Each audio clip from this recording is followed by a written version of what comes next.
Hello, everybody. We are ready to begin our long day of very exciting events. And I hope the Transforming Education Summit, Unesco's summit is going well. I hope that this day's discussions will invigorate you and make you think about things that have been out of your realm, and maybe we can have much more of a wider discussion as we go towards our networking session. So welcome everybody. I'm Radhika Iyengar at the Center for Sustainable Development. I work with Professor Sachs on education related work, especially SDG 4.7. I'm also the chair of Mission 4.7, which is a group of collectives, a group of organizations that have come together to join forces on making SDG 4.7 possible. And we have our esteemed partners here. We have Monica from the Ban Ki-moon Center. She's a very vital part of our collaboration. We have Unesco, we have SDSN and Center for Sustainable Development, and Pontifical Academy of Social Sciences. In the morning, I was with a lot of students, eco-ambassadors that we call. And one of them, who is a 5th grader, is actually, I think, is a philosopher, but is still in 5th grade. She said something that makes me repeat what she said. So she was saying that, let's not worry about plastic. Let's not worry about cutting trees. The problem is us. The crisis is us. Let us worry about ourselves. And I want to take it one level further by saying that the crisis, it can be resolved, and let's think of this crisis constantly so that we become the solutions also. So hopefully the panels today, panel 1 and 2, will help us to become the solution maker. Here you are seeing these posters, turn it around card. Professor Veta Salova is sitting in the crowd here, who's managed to get all these youth voices. Let's get those youth voices in, internalize them, and see what we can do to combine our forces to resolve those issues, climate-related issues that we have amongst us now. So with that, I want to also suggest that we have 2 panels. So please stay over for both the panels. Panel 1 is on a ministerial panel, which will be contributing towards policies and commitment on SDG 4.7. And the second panel is taking that discussion on SDG 4.7 to a deeper level and linking it to social emotional learning and happiness work that our one of our SDSN groups has been focusing on, Happiness Council. The first panel is organized by Mission 4.7.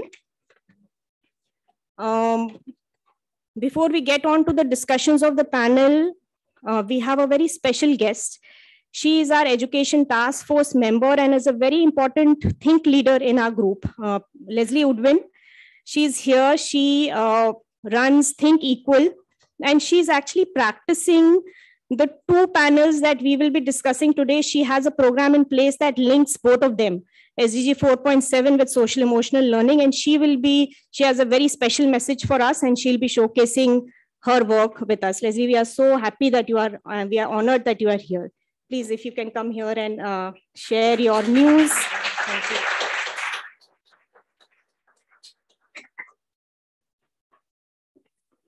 The honor is all mine. Honorable ministers, distinguished guests, and friends and colleagues,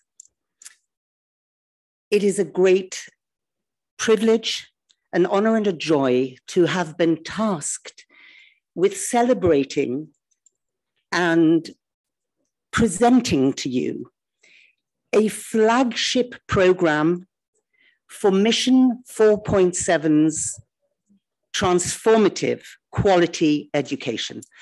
The flagship is Think Equal, which is an early years education program in furtherance of targets 4.7 and 4.2, and which understands that it is the early years and brain building during that period that is the gateway to sustainable development for people and planet. This flagship program mediates transformative education for well-being, for psychosocial and socio-emotional intelligence, social justice, and peace. And it builds the platform, the foundation for our children at the very time that the architecture of their brains is being built. We know from 60 plus years of evaluations by preeminent scientists that what happens to us in our first 6 years of life shapes the rest of our lives and hopefully the 80 that follow. We launch this flagship program at a time when 1 in 6 of our children is suffering from diagnosable mental health disorders post-pandemic. And when the other pandemics of violence, discrimination, greed, and despair are raging relentlessly. And so what better time than this to announce a positive, hope-filled announcement that the visionary and enlightened Education Ministry of Belize, Honorable Education Minister Fonseca, Honorable Secretary of State for Education, Zabane, and the wonderful Diane Castillo Mahia, CEO for Education of Belize, have committed to adopting and implementing this flagship program of Mission 4.7 in their national curriculum to reach every single child of 4 to 5 in Infant 1 throughout the entire country of Belize.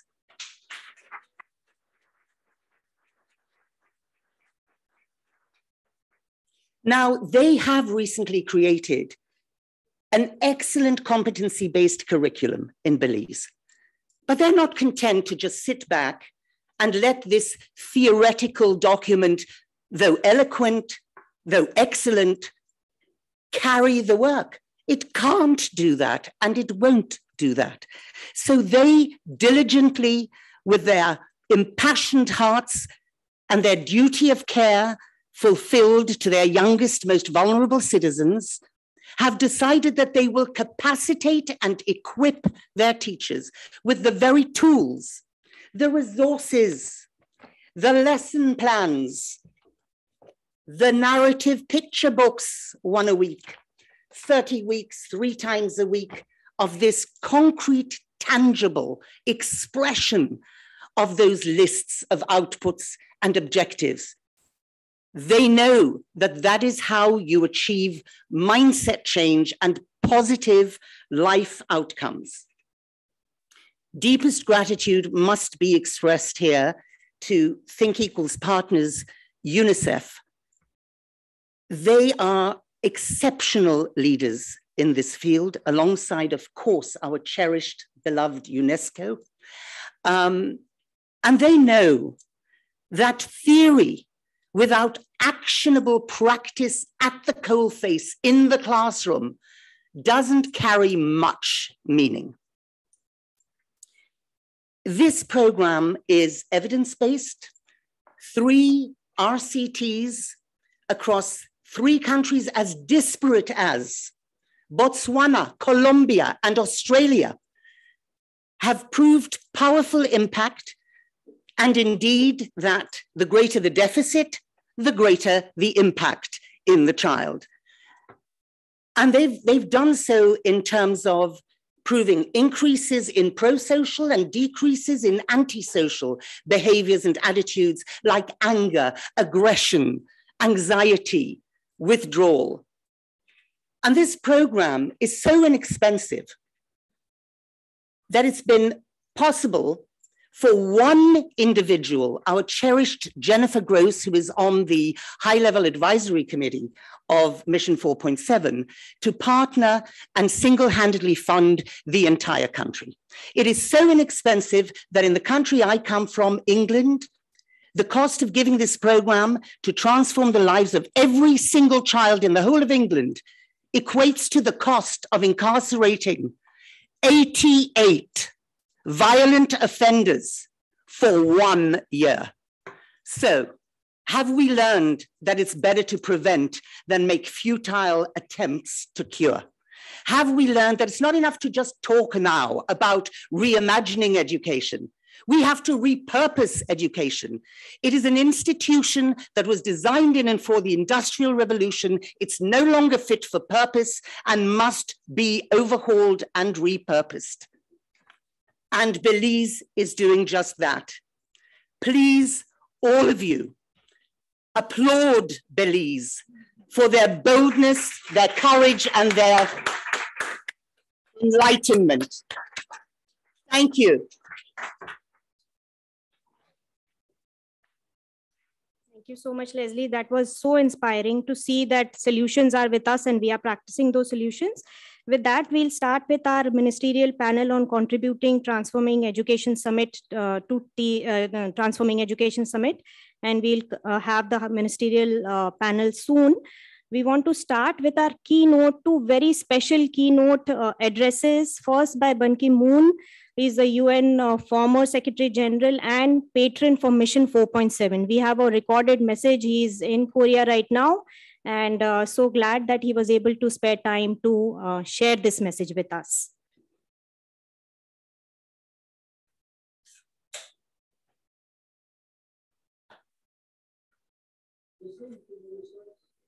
Your Excellencies, your partners and co-organizers, your participants, I'm pleased to welcome you to the Ministerial Panel on Transforming Education for Prosperity, People, and the Planet at Columbia University in contribution to the Transforming Education Summit. The Sustainable Development Goals are our common blueprint for prosperous, inclusive, and environmentally sustainable future. When the SDGs were established, it was clear that to achieve this ambitious agenda, ensuring access to equality education is essential. On the SDG 4, target 4.7, calls for the implementation of education that is inclusive,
With those truly remarkable, inspiring words, we will now turn to another keynote speaker who is very, very special and who's leading this effort of transforming education at UNESCO. So UNESCO's Assistant Director General of Education, Stefania Gianni, and also co-chair of Mission 4.7. Stefania, can I ask you to please come here and share your words?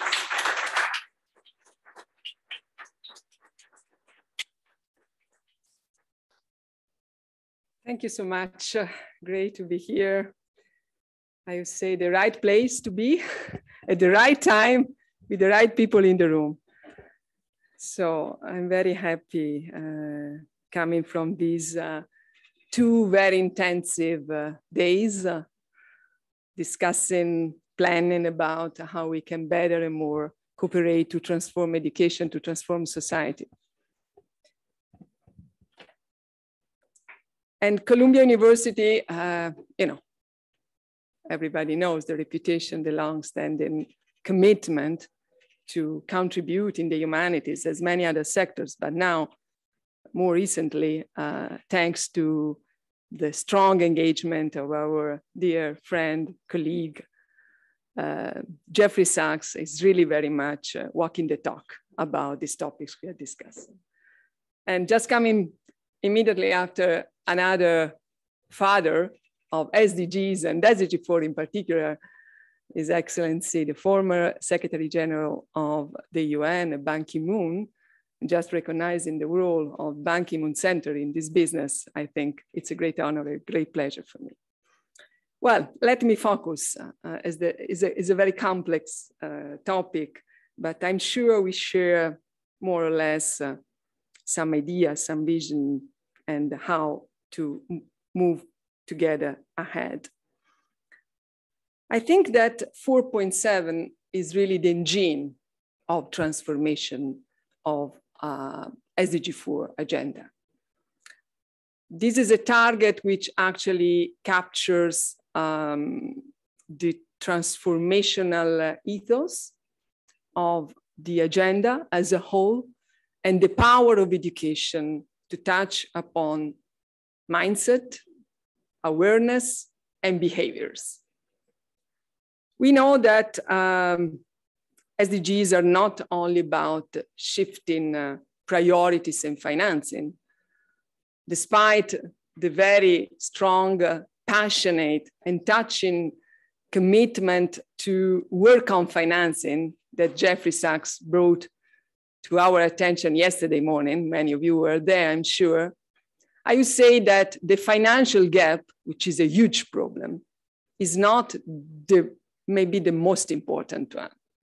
Money are there if you want to keep money to prioritize education. I would say that the other important gap we are addressing, I see here on the front row, Minister Nikki Kerameus leading so greatly the digital initiative, which is coming out from this summit. The digital divide, which is the second huge important challenge we have, is very important that we have a good roadmap to develop together, but still, maybe it's not the real crucial core of what transformation is about.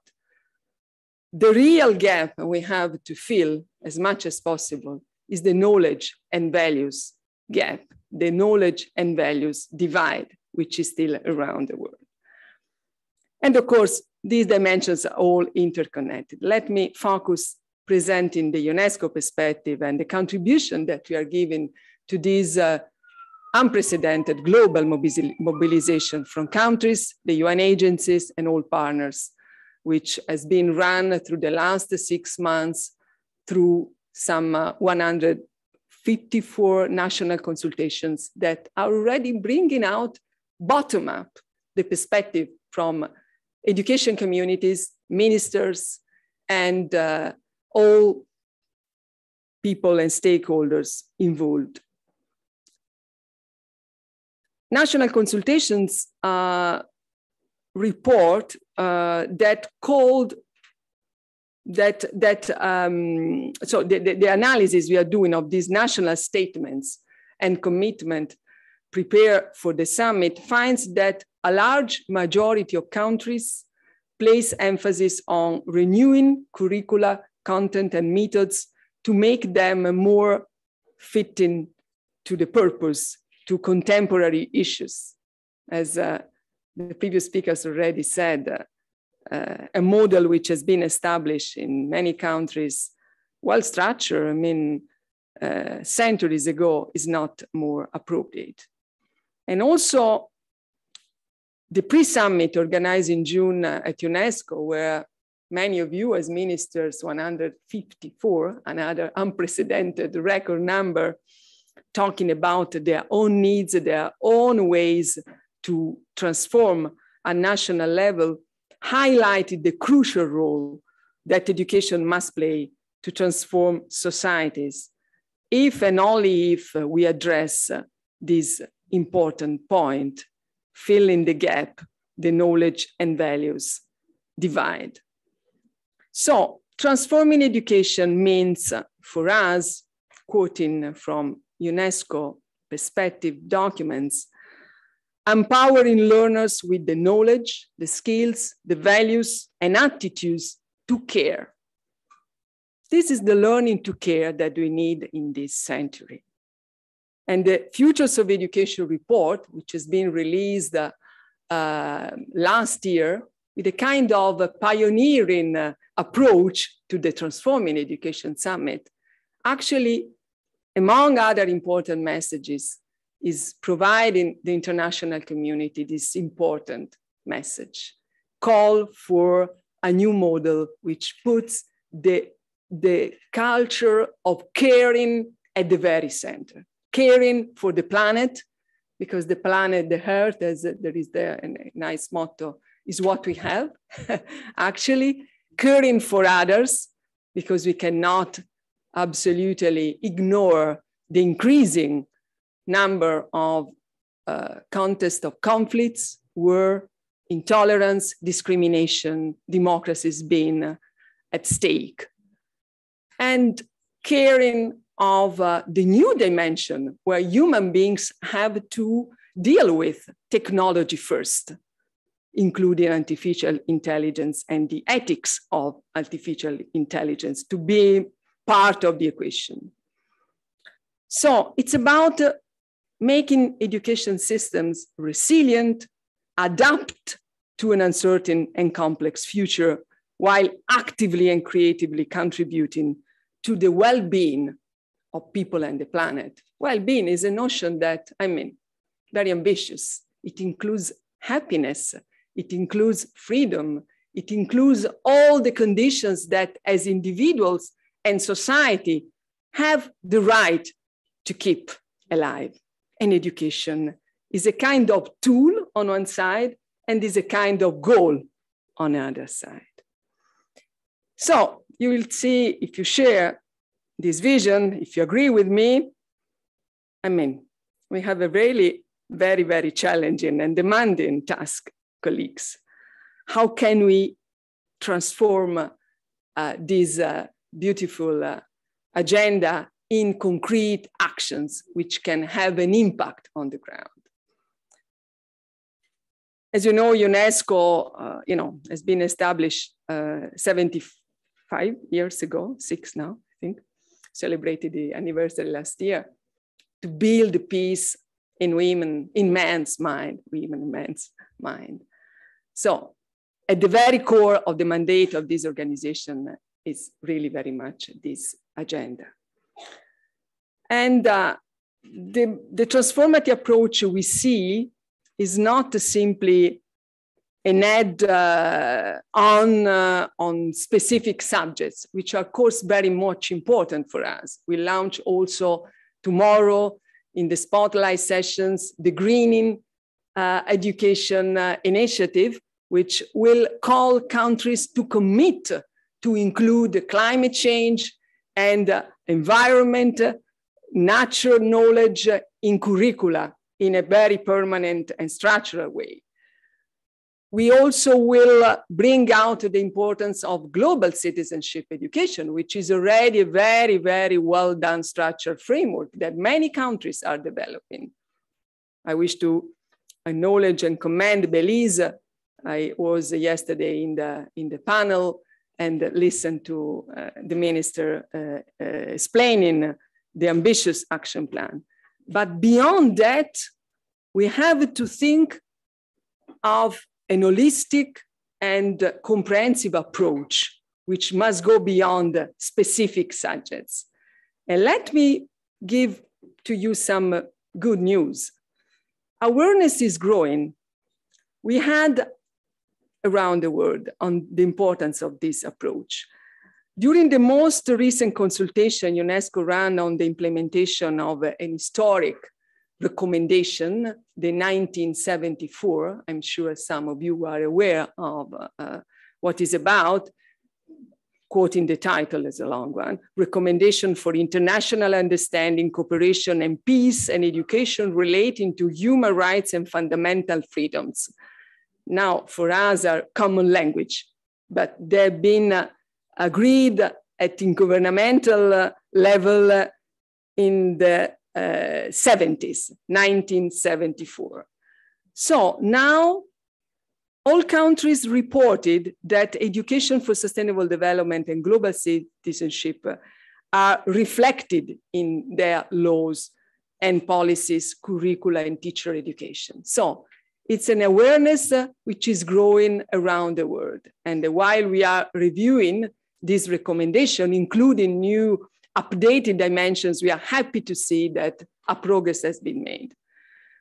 Nonetheless, other research reminds us that there is a deep disconnect between policy and practice. For instance, our global teacher survey clearly states that 70% of teachers declare not to be equipped, not to be prepared to touch upon some subject like anti-Semitism, like discrimination, violence, and peace or absence of peace were in the classroom. So this is why we need to push forward and work together, strengthen our partnerships, the right people at the right place, at the right time in the room, to transform how learning is organized through these all of institution approaches that actively involve youth, communities, and indigenous cultures and voices. Let me highlight this point. Indigenous culture and voice are not something to speak about when there is a big conference. They must be a permanent presence and voice within the global and national discussion and reforms. The second point, of course, it's crucial and timely to renew curricula in order they can emphasize what Pope Francis called the ecological approach to education, given a very, very important relevance to socio-emotional, intercultural, intergenerational learning. Third and last point, investing in teachers must be really a huge priority, from high quality initial training and professional development to their direct involvement in transformation. Well, this is a roadmap. This is the plan. This is the commitment we have, colleagues. We are partnering in crimes. This is one of the most important one. I mean, if we'll be able at the end of this week, next week now, to have not only 65 heads of state and governments tomorrow committing at the UN to transform their national system, which is already an historic, unprecedented record number. But if we'll be able to bring to our territories, to our communities, to our leadership, some of these concrete actions, I think that financial gap will be partially addressed because people can also contribute financially when they see that there is a real good purpose. Digital gap and divide will be another part of the story, but most importantly, will contribute effectively to fill the knowledge and values gap that this world needs to have filled to work better. Thank you very much.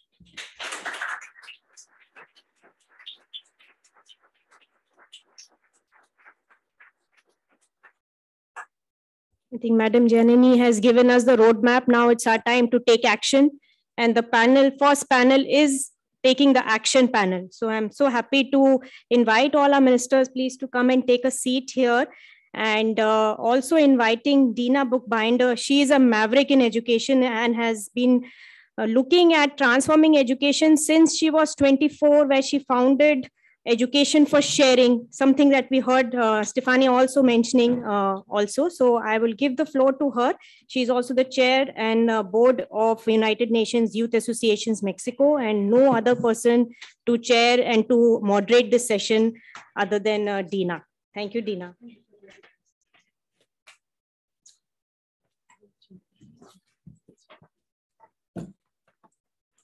Thank you so much. In Mexico, we say, mi casa es tu casa. My home is your home. This might sound familiar to all of you. And a transforming education should be everybody's home. So my name is Dina. I am thrilled to be here with all of you. Thank you so much, Mission 4.7, Honorable Ban Ki-moon, Honorable Stefania Giannini, Honorable Professor Jeffrey Sachs, for creating Mission 4.7 and for organizing this exquisite event with a distinguished panel, very diverse and rich. Thank you for being here, honorable ministers and representatives of your countries. His Excellency, Dr. Yao Osei Adutum, Minister of Education from Ghana, Her Excellency, Joanna Sumubori, State Secretary to the Minister for Foreign Affairs from Finland, Her Excellency, Nikki Kerameus, Minister for Education and Religious Affairs from Greece, Her Excellency, Agnes Nialonje, Minister of Education from Malawi. Thank you, Evkaristo, Kitos, Medasi, Gracias, Gamsamnida, Grazie, Sikomo. Thank you also to the audience in person and to those connected via live stream. I couldn't think of a better place to talk about how to advance the SDGs through education than a university. It's universities like Columbia that have the values necessary to address the SDGs. Here is where we need to talk about this. Thank you for hosting us. Now, there is a reason why I was invited to moderate this panel. I serve in the Education Task Force of Mission 4.7, and the organization that I founded 15 years ago, Education for Sharing, precisely has the mission of raising better global citizens through the power of play. Yes, we translate the Sustainable Development Goals and civic values and social emotional skills through a play, reflect, and take action methodology to support millions of teachers' development, to empower all learners to become agents of change, leaving no one behind. We translate the SDGs so that into play, so that kids from all ages will understand firsthand why should they care about these great global challenges and what can they do from their local communities and the role they have to play. So I look forward to playing with all of you about your favorite SDG one day. Today we have very short time. In 15 years, we have had the privilege of working hand in hand with ministers of education from around the world, like yourselves, and their teams. And we know the incredible challenges that you face every single day. We're also ready to team up with you. Today, I'd like to ask you for a brief moment to go back to your childhood and think, what was it like when you went to school? When you were 7 years old, for example. Imagine your classroom. What do you see? What do you feel? What do you hear? And what do you smell? What brought you joy? What was challenging?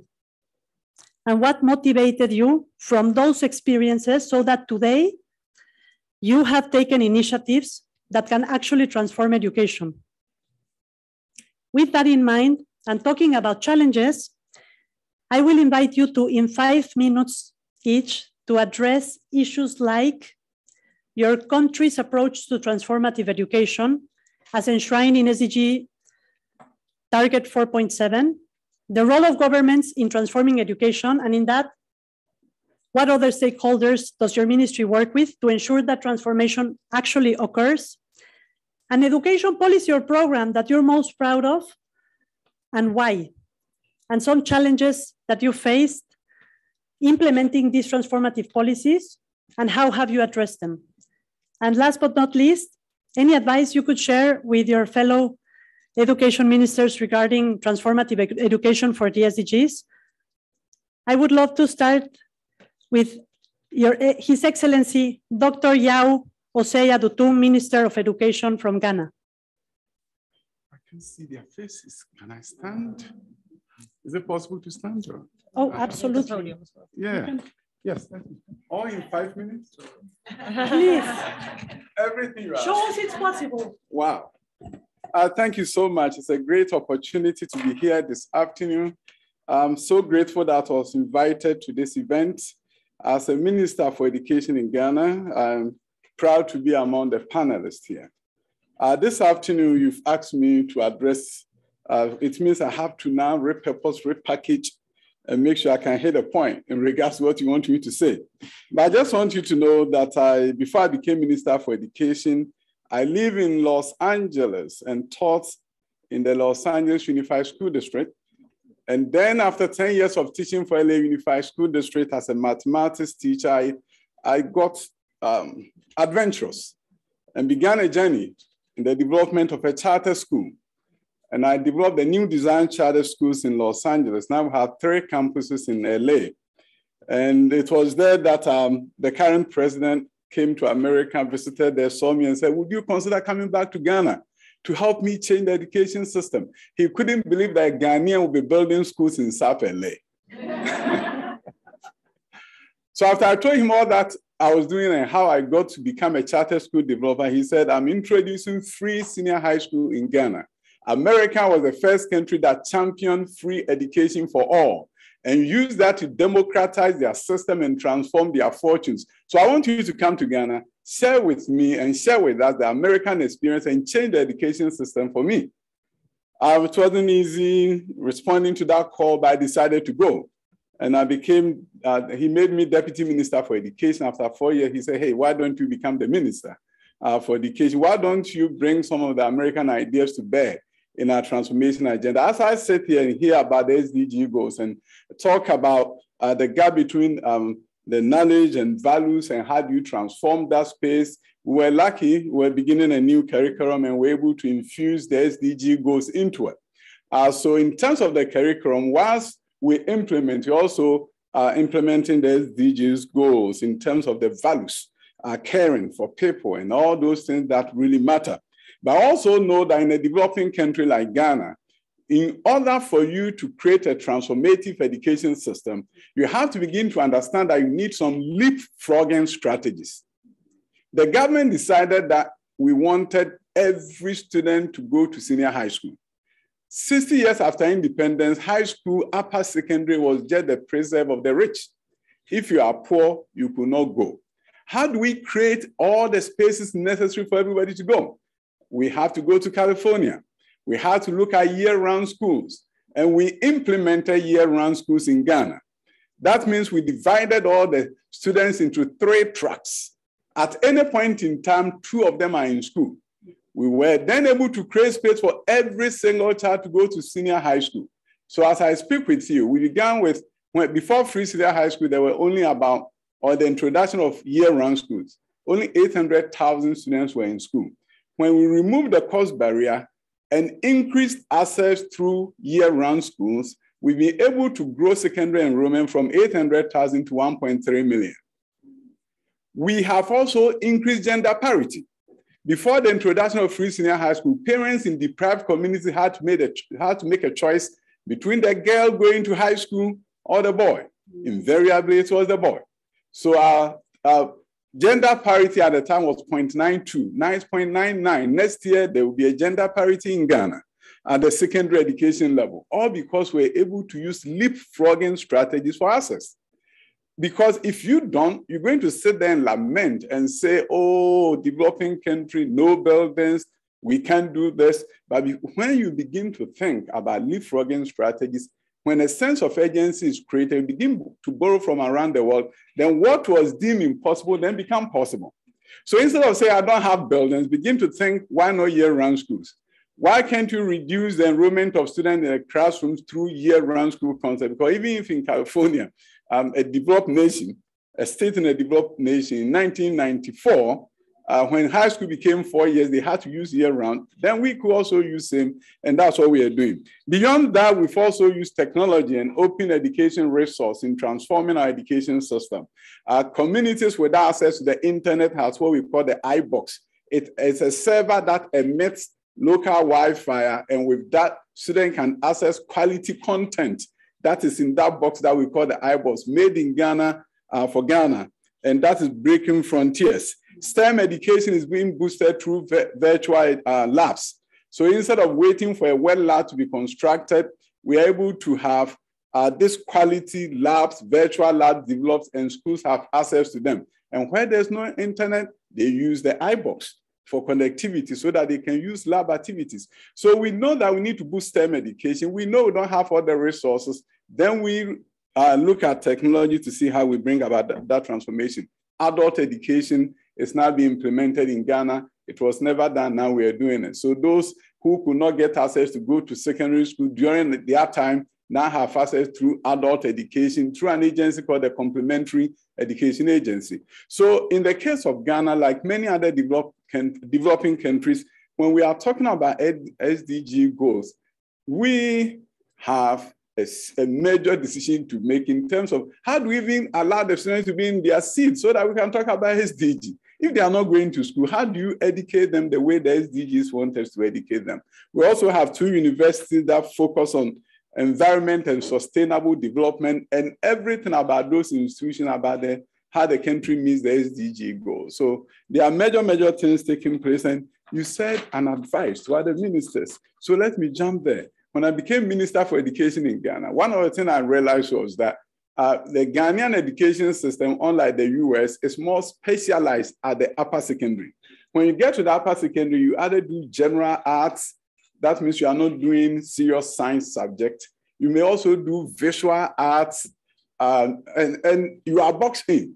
Once you do visual arts, university do not allow you to do engineering. They think you don't have the foundation for it. And as a result, we are not able to increase the number of students who pursue engineering. Even if you counsel them, the universities will not allow them. So I have this story that I always tell, that there's this young man called Kojo. Kojo had a dream, and God was speaking to him. And God told him, Kojo, you're going to be the best engineer in the world. And then Kojo says, God, it's not possible. Not possible at all. And then God said, I created you. I know it's possible. I said, no. God, it will never be possible. And God said, why? He said, I'm a young man growing up in Ghana. In high school, I'm pursuing the visual arts pathway. The universities will never allow me to do engineering. But what Kojo didn't know was that God knew he was going to travel to America. And when he comes to America, the universities will not tell him you cannot do engineering. They will give him the opportunity to prove himself. He can go to a community college, take math and science and physics courses, and if he does well, he can become an engineer. So in Ghana, what I decided to do was that I was going to create an incentive program for universities that would love to do pre-engineering. And I was going to give them grants, the same way that I got my grants to do charter school. So with the grant, I was going to incentivize them to do something that they would never do.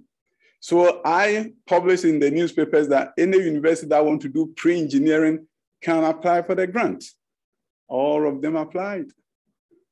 And at the end, I only have resources for 2 universities. And today, Kojo's dream is possible. Students are now pursuing pre-engineering in Ghana, and they did not do science at the upper secondary level. So I believe that we have to find a way to get people to do what they will normally not do, instead of saying this is not possible in a developing country. The American system allows people to be incentivized to do so many things that I will not do normally. If I didn't get a grant, I wouldn't have opened a charter school. I couldn't have done it. But the federal grant that I got enabled me to develop a charter school. So now we have Ghanaian universities that can't wait next year to start pre-engineering, something nobody ever thought would happen in Ghana. So I believe it's just a way, finding a new way, a new approach, incentivize people to get them to do things that they typically will not do. We have an opportunity in Ghana. We have students who are so respectful. They sit in the classroom, do everything you tell them to do. You enter the classroom, they will stand up. Unless you tell them to sit, they won't say, wow, different. From South Los Angeles, very, very different. So I always tell people that if you cannot make the Ghanaian education system one of the best in the world, then the problem is with adults who are in charge of the education system and not the children. So we are making great strides and we are making great progress in Ghana. I believe we'll transform our education system to compete with the rest of the world. We have children who are ready to learn. They are begging us, can you teach me? In South LA, I had to beg the children, can I please teach you? I remember one student who was sleeping in my class, and I woke him up early in the morning at Manuel's High School. I woke him and said, hey, stop, don't, wake up. Why are you sleeping in my class? He looked me up and said, am I bothering you? He said, look at all the children who are making noise in your class. I'm sleeping. Am I bothering you? Ghanaian students are wide awake and they are saying, bother me, give me the opportunity, I will sell. So I'm excited about my work in Ghana and the opportunity that has been given me by Nana Addo Dankwa Akufo-Addo, the President of the Republic of Ghana. Thank you so much.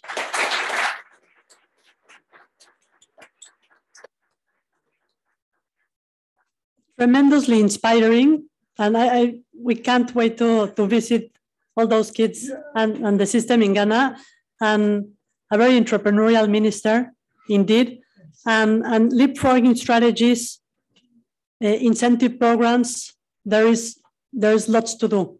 And thank you so much. And I am in the role of reminding all panelists to stick to the 5 minutes, please, so that we can get the most out of this panel. We want to make sure that we get everyone's views. We have a lot to share. So with that, please, Her Excellency, Ms. Joanna Sumubori, State Secretary to the Minister for Foreign Affairs from Finland. Thank you so much. Thank you. Thank you so much, dear participants, Your Excellencies. It's a pleasure to be here, honestly. Thank you so much for giving us this opportunity to explore a bit what kind of educational thinking we have in Finland. UNESCO's Assistant Director Stefania mentioned happiness, and I was very happy to hear that word, because in a 5th time in a row, we have been the happiest country in the world, according to UN rankings. If you would go to the streets of Helsinki or any other city in Finland, you would ask a random guy or whoever on the streets of Helsinki that, are you happy, or do you consider that you are the happiest country in the world? They would probably say that, no, we can't be the happiest country. How is that possible? Because we have really critical mindset as well when it comes to societal issues. And I think that explains, it's one way to explain why we have such a kind of a vigilant societal system. But the factors behind this happiness, it wasn't so much about how happy emotions we have. It was factors that provide people to feel content to their societal system, good governance, certain services such as education or social services or health services. And that contentment, I think, is the kind of key to this happiness, why we have succeeded in those rankings. And it's not something that we are just happy by nature in Finland. Everything has been achieved by deliberate political decisions and investing in those issues. So we are not just happy or good in education sector because we happen to be Finns. It's about policies and hard work, that how we have actually got the system. And yesterday I had a chance to discuss a lot about education, and I always say that Finland was a relatively poor agrarian society after the Second World War. And that was the time when we started to invest in people, because as a country of now 5.5 million people, not so much at that time, it was our benefit. We benefited as a society that we taught everyone to read, for example, girls and boys, poor and rich. It was good for our GDP that we invested in people and human capital. So it has to be kept in mind that, of course, we can't, just place Finnish model to any other country as such, but we can learn from Finnish experience that we can build society by deliberate choices from relatively poor circumstances. You asked us to recall something that we remember our childhood, classroom days.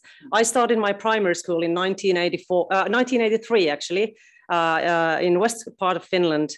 And what I remember that we played a lot. We had lots of outdoor activities. Even we just discussed with my colleagues from the Ministry of Education that even when it was raining, we had our raincoats and rubber boots, and we had to play outside. So that's one thing I remember. And warm school meals. I remember that was a highlight of the day, that we had a little break and we had warm school meals every day. And that's actually something that I think that has reflected heavily on the whole of society. What we are today, the prosperity we are enjoying today, it's partly also because of the education sector and how we have invested in that. I'm almost emotional when I talk about this because it's such an important issue. You might wonder why Deputy Minister for Foreign Affairs was talking about education here today. I would say and argue that education for Finland is one of our strongest soft power assets. It's something that we have employed in our development policies. It's something that we are often talking about when meeting other foreign ministers. So it's not only about education, it's about global influence, what we try to have, and cooperation we try to have within this sector. On a more personal note, I have a little background in education sector myself. In early 2000s, I was deputy chair of Helsinki Education Board, and we got to decide very concrete, tangible issues in that board. What kind of school buildings we have to, plan, or what kind of planning do we have to have on school buildings? What kind of spaces students need to learn efficiently? What kind of resources do we need in the city budget to improve the subjective right of a child to get the best learning environment they can? And that was very good learning. That was a very good learning for me myself, how on that level, city level, municipal level, the real decisions are made, and it also reflects to, I hope, to the national level decision makers to listen to the local levels as well in education. So with this kind of a little introduction, I would say and argue that Finland strongly believes in the power of SDG 4 to transform societies. We know it by heart ourselves. It has transformed us. And education and training, research and innovation are critical in the comprehensive sustainability transition as well, and for the development of inclusive and resilient societies. This is why the SDG 4.7 must guide our work now and in the future. For Finland, transformative learning is understood as a combination of knowledge, attitudes, values, and action. It promotes active global citizenship, where everyone is prepared and equipped with the necessary skills to take action for a more sustainable future. We need also this transformative learning for everybody, regardless of their social background or religion or age or profession. As humanity, we must learn new things all the time as we go. And we also have to unlearn certain things. Industrial society and its schemes were mentioned earlier in this event, and I think that there's lots of unlearning we have to do from the old ways of thinking and even maybe sometimes teaching. We have to adapt ourselves. All parts of society need to be harnessed for this transition, and education needs to be partnered with civil society as well. That is something that we work quite hard on. This government has made some commitments to inclusive decision-making. So we have promised that we try to include in a consultative manner every stakeholder, other stakeholders in society, decision makers, yes, but also civil society actors, universities, and private sector to discuss what are the best ways and models so that our decision making would be fact-based. So we firmly have stated in our government program we want to have fact-based decision making in place, and education sector plays a tremendous role in guaranteeing that as well. Teachers were mentioned here, which is something that I would like to say a few words about. In Finland, we truly cherish, respect, and value our teachers and our teacher education. Teachers are the key pillar in good quality education, and they are also key in transforming learning communities once they are supported and empowered to innovate and adapt practices. So they must be also recognized as pedagogical experts and key partners in educational planning. So we need teachers' wisdom and know-how when we plan education policies. And they also need opportunities for continuous professional development, sharing of good practices and peer learning as well. In Finland, we want to ensure that all citizens are equipped with future skills, and we are investing heavily in continuous learning, science and innovation, and aimed at raising the educational level of society as a whole, as this is a key in boosting equity, well-being, and green growth as well. Our ambitious goal is that 50% of young adults will have a higher education degree by 2030.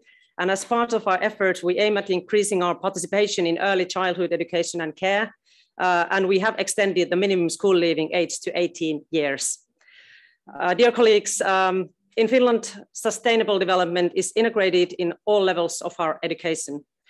Broad-based competencies such as critical thinking and multiliteracy are pivotal when solving global challenges. And in Finland, these are emphasized in a cross-disciplinary manner in our national core curricula.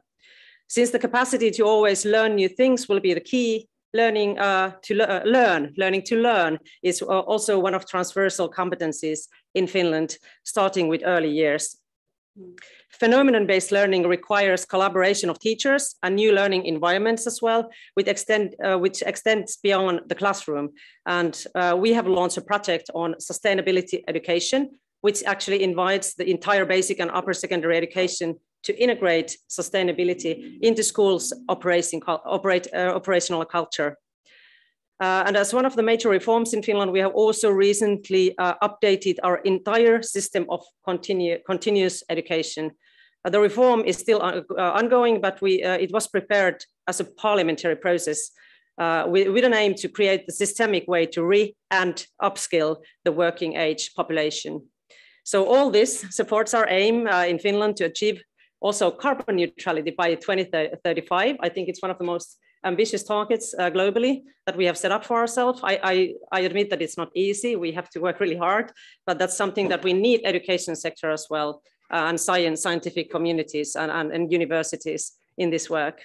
So to conclude, there is a need for creating positive narratives and sustainable hope these days.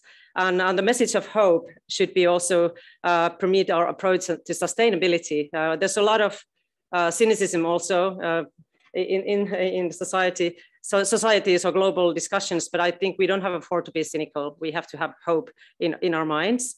And education is also, it's so much more than, it's a fundamental human right, but it's even more. It is a foundation for equity, innovation and prosperity, underpinning the entire 2030 agenda, actually. So that is why I'm happy that the UN Summit on Transforming Education will recognize education as an investment in sustainable future as well. Thank you very much for giving me this opportunity.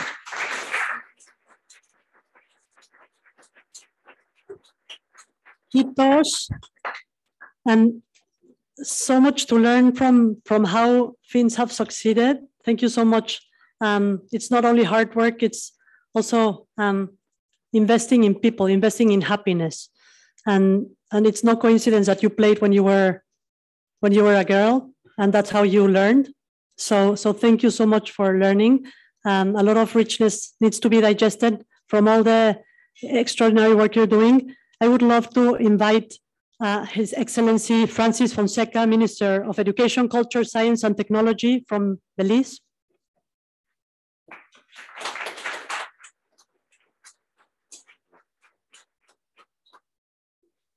Thank you very much. Good afternoon, everyone.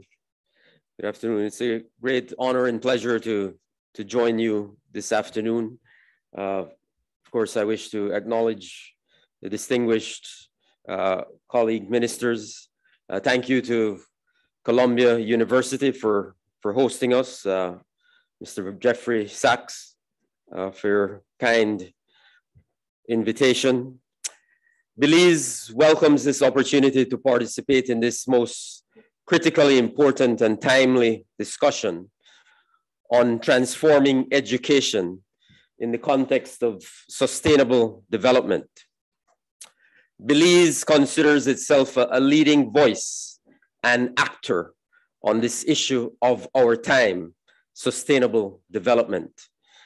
This is reflected in our national development agenda, in our economic policies, and our education sector plan. Belize recently negotiated and announced the Blue Bonds Arrangement, which is a first of its kind, innovatively addressing three global emergencies: sovereign debt, marine conservation, and financing flows to combat climate change. The Blue Bonds Arrangement has established a model for coordinated and transparent conservation governance, integrating state, community, NGO, and private sector best practices. The Blue Bonds Arrangement accelerates Belize's eco-marine conservation programs, elevating the protection of our barrier reef system and protecting 30% of our ocean space. The comprehensive marine spatial plan is fully funded for the benefit of long-term national development, including the well-being of fisherfolk, coastal communities, and the pivotal tourism sector.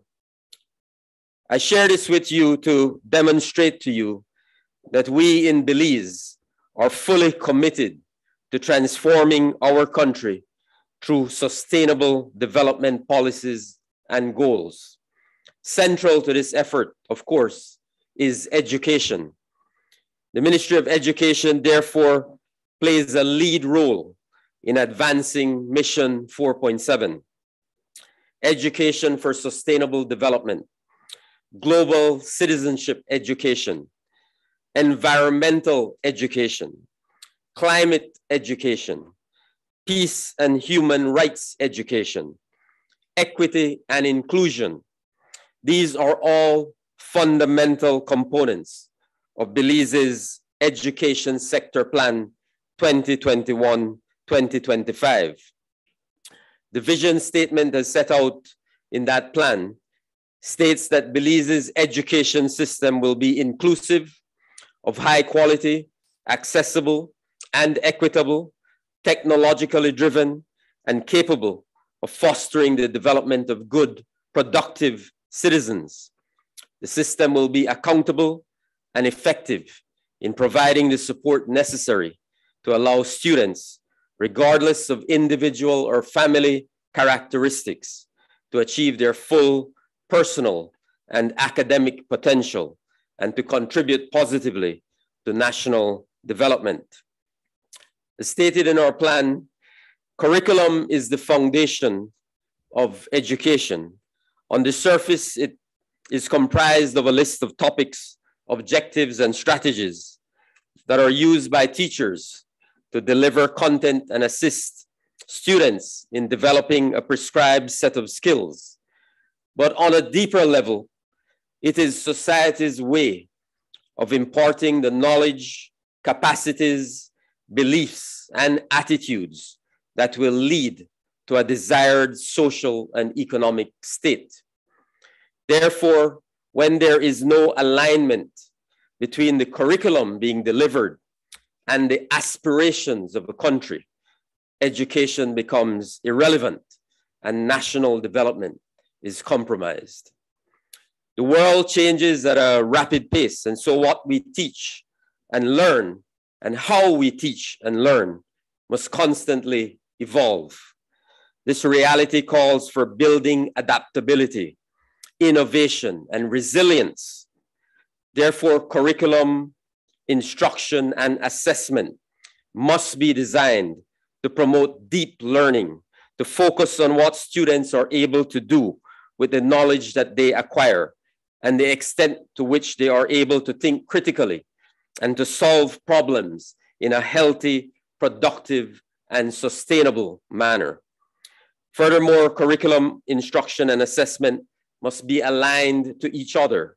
They must integrate technology to increase impact, and they must be relevant to the needs of students and to national development. Now, Leslie has given a very impassioned plea for early childhood education and Think Equal, and I want to add my voice very loudly to that plea. In Belize, we have embraced Think Equal. We believe that investing in early childhood education is one of the best investments that you can make in education. As Leslie so rightly pointed out, those investments are reflected at every other level of the education system. So it's critically important for all of us to understand and appreciate the critical importance of investing in those early formative years where we do have an opportunity to guide the values system of our children. So we join very clearly the call for governments, policymakers, education communities to adopt the Think Equal program. We support strongly Pope Francis's call for an ecological approach to education. And of course, when we talk about prosperity, people, and the planet, these are all interlinked. The reality is that we cannot have one without the other. There can be no prosperity unless we are investing in our people and investing in the future of our planet. So those are critically important.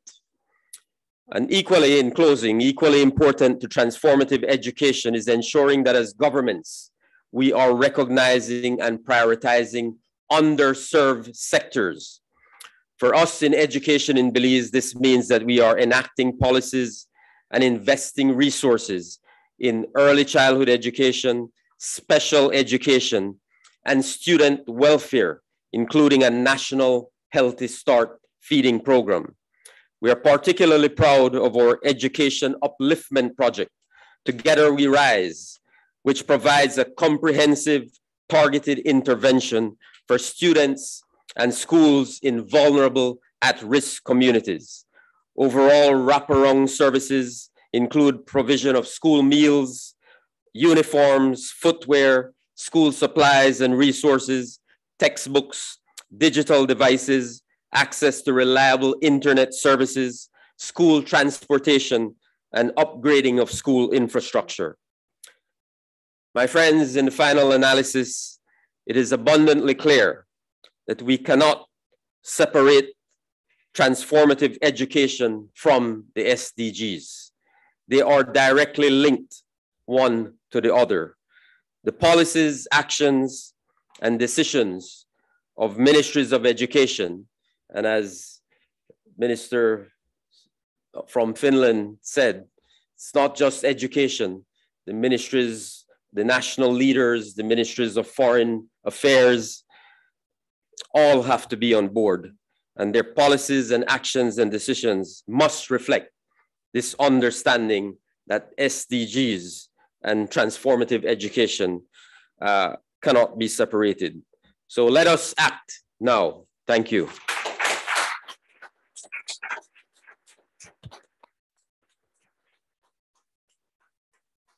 We need at least a day of a panel with each one of you. There's so much richness, and We just can't get enough of you. I would love to ask the one and only Jeffrey Sachs to please come and share remarks before we continue with the ministers. Speaking about going beyond silos, we have Jeffrey Sachs.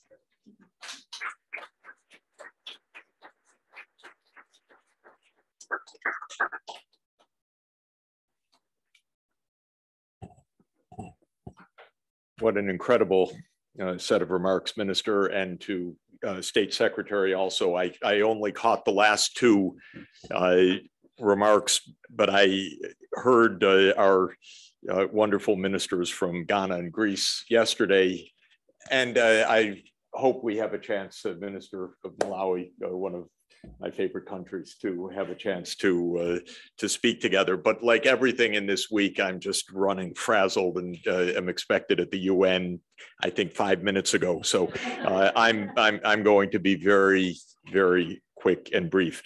Let me say, first of all, that this Transforming Education Summit is the best thing that's happened at the UN, certainly since the adoption of the Sustainable Development Goals. This is so important, wonderful, inspiring. Stefania, thank you so much.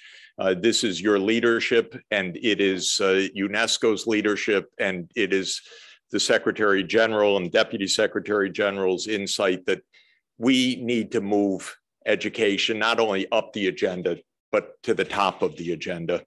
And every word that was said here technically is exactly right, which is that without education, forget everything else.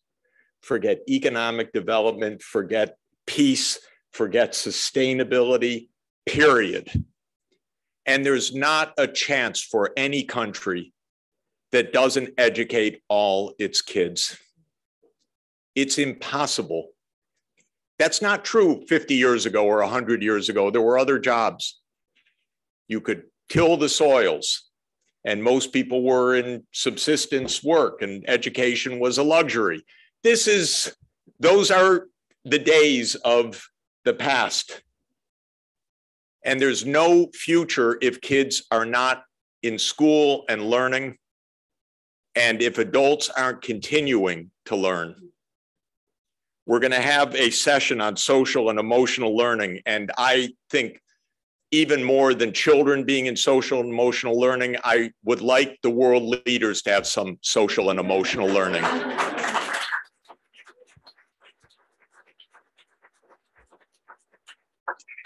Because they're sometimes worse than children in a sandbox, honestly.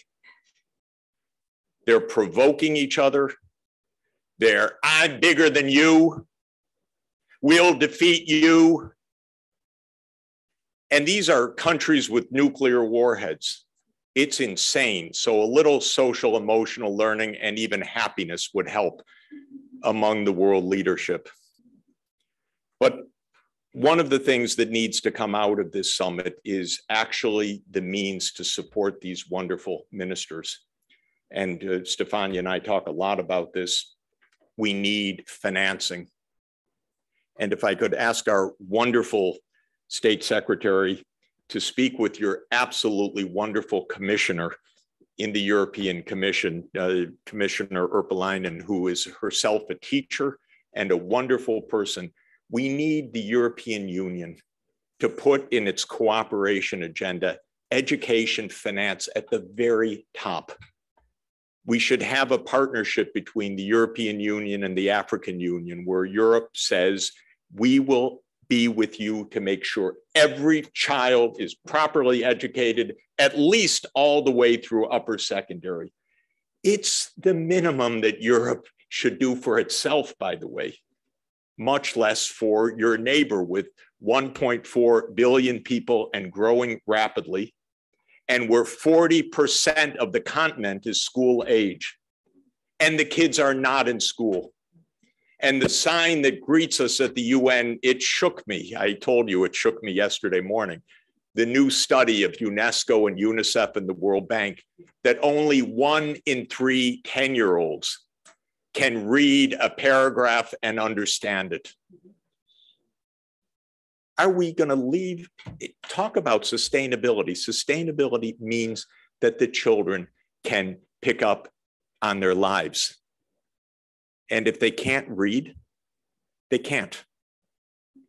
And if they can't do arithmetic, they can't. And if they can't continue on to vocational education or higher education, they can't. So I'm really, every moment at your disposal, we're going to get the financing, because I want the ministers to say, this is what we need. We need this many schools. We need qualified teachers. We need this training. We need this wonderful program of Leslie everywhere. We need practical funding so we can do the job, because right now the kids aren't learning and the kids aren't even in school. And when the government of Ghana said, okay, universal, phenomenal initiative, suddenly the schools are inundated and you have to make 2 sessions and there aren't enough teachers and there isn't a budget, and Ghana's budget is like this. And so I'm trying to help the finance minister with Ghana's budget. And we need to help the IMF to understand we need enough money for this gentleman to do his job so that all the kids can be in school. It's arithmetic. So that's another thing I'd like our leaders to go back to school and do some arithmetic, some SDG arithmetic, so that there's some financing that goes along with what we are doing. Because that's all I do for a living is arithmetic. I know that the governments, the low-income countries like Malawi can't afford. They just can't afford it, even if they spend the entire budget. All the budget, the national budget on education, it would not be enough to ensure that all the kids are in school. It's arithmetic. And you know, the IMF and the World Bank and what we call the civilized world sign programs that absolutely leave half the kids out. And that's viewed as normal. And by the way, leave people without health care and many other things that were declared to be human rights 75 years ago with the Universal Declaration of Human Rights, because we don't do arithmetic. I suspect, I'm not sure, but I think they know how to do arithmetic in the US Treasury. I'm not sure, but I think so. But they don't want to, because if they wanted, if they did the arithmetic, they'd say, oh, the US is awfully rich, but it should give a little bit for some others. They don't want that. They really don't want that, by the way. I'm sorry to tell you. There isn't goodwill right now, but there is social justice. There is a world demanding social justice. There are global goals that have been set. There are responsibilities of all countries, and no nonsense. If we're going to save the world, we have to start here. So that's what's going to come out of this summit, I'm sure. The inspiration of the leaders in this, but then the crying need to do things differently. And Finland has an incredible education system, and it's been at the top of the world. So you have so much to show and help also, but we need the financing to be able to get this done. So that, I think, is the first step. We're in a world where we all need to learn non-stop. And we need to have the means to do that. And we need to have then the content of what we need to learn. And that is specifically why we're here today, which is that we need to learn to be decent people. By the way, that's not a crazy point. Aristotle made that point in 2000, in 330 BC. He made the point that learning in the polis, in the political community, was central for creating the civic virtues that would enable the political community to function. It doesn't just come out of nowhere. It has to be cultivated. Virtue in Greek is arete, which means excellence. It's something to cultivate. And so we have to build even our capacity to be good people. That's the lesson of the Nicomachean Ethics. That's the whole point of ethics. It's not just there. It's not just a list of rules. It's cultivating our capacity to be decent people.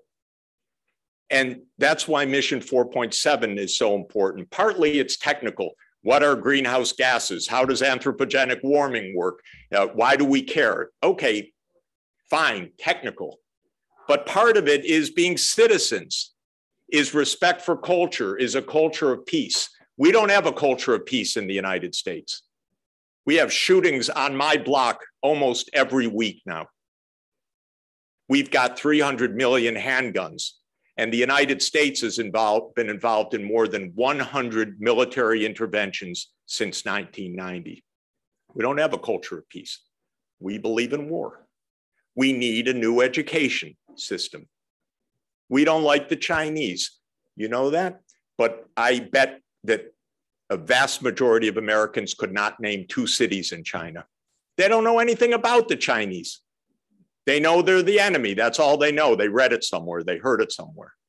We need an education system that teaches something about civilization, about great civilizations like China, about why we can cooperate and need to cooperate, about what Confucian virtue ethics relates to Aristotelian virtue ethics, and that these sages had similar ideas more than 2,000 years ago, and we can use them to build the world that we really need to build together, rather than provocation. I want Speaker Pelosi to take a class in this. She didn't have to fly into Taiwan just to provoke, because we don't need provocation. There are too many nuclear weapons. It's so dangerous. It's so mind-bogglingly wrongly directed. So that's what Mission 4.7 is about. And I'm going to get out of the way because it's going to become a lot happier as soon as I stop talking. Because the next session is about happiness. And I didn't convey a lot of happiness in this. I conveyed a lot of frustration and a lot of feeling that we need a different course. But it was already recognized 10 years ago by the UN member states that happiness is not some glib, silly idea. It is a fundamental part of what we aspire to. And again, Aristotle had a good word for it, eudaimonia or evdaimonia, which meant a life of which means a life of thriving. And his answer, by the way, how do you achieve a good life? How do you achieve evdaimonia? Is you cultivate virtues. He didn't say you beat up the other one, you conquer their territory, you steal whenever you can get away with it. He said real happiness, real thriving comes from cultivating those excellences of citizenship, of friendship, of personal forbearance and restraint and cultivation of moderation. And so he linked well-being, happiness, in Latin, beatitudo, which Jesus talked about on the Sermon of the Mount, and Aristotle talked about, and Confucius talked about as being in proper behavior with Ren, as a good person in your mutual relations. So that's what we're after. We're going to hear from a number of experts on social and emotional learning. Our students and teachers are frazzled after the past 3 years. Everybody is on edge. I see it in my granddaughter's classes and in an upheaval of the education system right here in New York City. Everybody is on edge after all this experience. So we really need to pull together. And the SDGs are the wonderful way to do it. And Target 4.7 is a special gift for us because it took the time to step back and say it's not only kids in school, not only early childhood development and all those crucial things, but it's what's happening in the class to help make us better people, to help us to have tolerance, respect, a culture of peace, a sense of global citizenship, a knowledge of the world that we are in today. So that's the next panel. But let me thank all of these wonderful ministers and state secretary for gracing us with your presence and for these wonderful remarks, and to everybody participating in this gathering. And special thanks really to Stefania Giannini. You all know her, but she is the mastermind behind this summit. And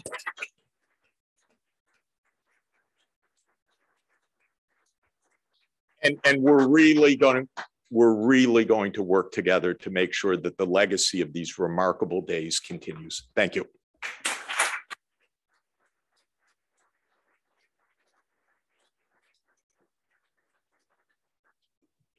Well, certainly, Professor Jeffrey Sachs is not worried about sugarcoating things, and that's why we love him so much. But he's also determined, absolutely determined, that to make this summit the game changer, and we need to team up. So thank you so much, Professor Sachs. And we will continue to enjoy and learn from the wisdom of our ministers present. Please, if at all possible, let's share our remarks in 5 minutes. And thank you so much. I would love to invite Her Excellency Nikki Kerameus, Minister of Education and Religious Affairs from Greece.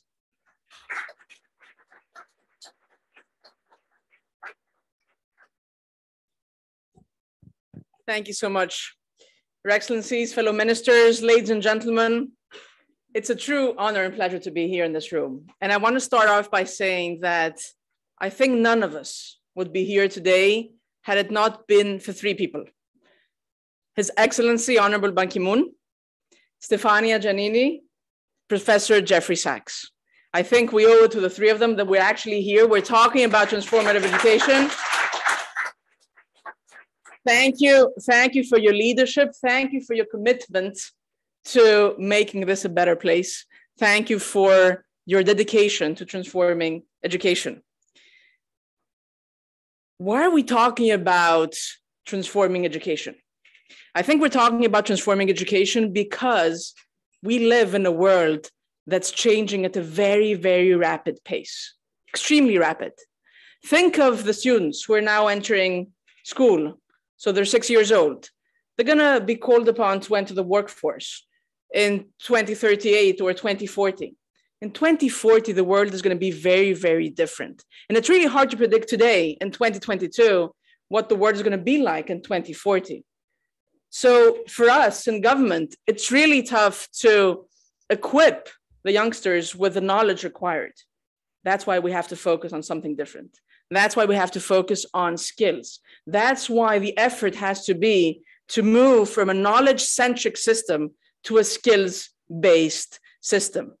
And I want to share some thoughts on what we're doing in Greece in that direction, with 3 different points. Point number 1 on schools, point number 2 on vocational education and training, and point number 3 on universities. First of all, in schools. In schools in Greece, we have revamped over 160 school curricula. We've changed everything. And the new approach is skills, cultivation of skills. And when I say skills, I mean critical thinking. I mean empathy. I mean problem solving. I mean collaborative work. So every single curriculum in Greece and Greek schools is focused on the cultivation of skills. And we have introduced, Stefania mentioned earlier, the need for schools to introduce climate change. In Greece, we have introduced a new subject matter. Just like we teach math and history and gym and physics, we teach what we call the skills labs. What are the skills labs? It's a new subject matter introduced into the mandatory program of school. I want to emphasize the point that it's in the actual mandatory program. It starts at the age of 4 up until the age of 15. And it has 4 thematic axes. Number 1, well-being, healthy lifestyle, sex education, and other thematics. Number 2, environment, climate change, protection and prevention of natural disasters. Number 3, rights, respect for others, respect for diversity. Number 4, action, STEM, STEAM, robotics, entrepreneurship, career guidance. These are thematics which are introduced into the mandatory school program. But because just as important as it is to be good in math, as Professor Sachs emphasized a while ago, it's equally important, if not more important, to know how to respect the person next to you, to know how to not park in front of a ramp for people with disabilities. It's equally important, and that's something that has to start from a very early age. So the skills labs are introduced in every single school of Greece. Pre-K, elementary school, junior, high school. And we're teaching English as of the age of 4 in every single public preschool of Greece. Now, this whole change comes with a change of mentality. And I want to share an experience I had a few months ago. I try to visit as many schools as possible in Greece. I visited perhaps over 400 in the 3 years that I have the honor of serving as a minister. So recently I was in a public school in some remote place of Greece, outside of Athens. So I walk in the classroom. We're talking about a classroom with 17-year-olds. I walk in, I go straight to the kids, but I understand something's going on. They're watching something else. Something's going on. So they're like, look, turn back.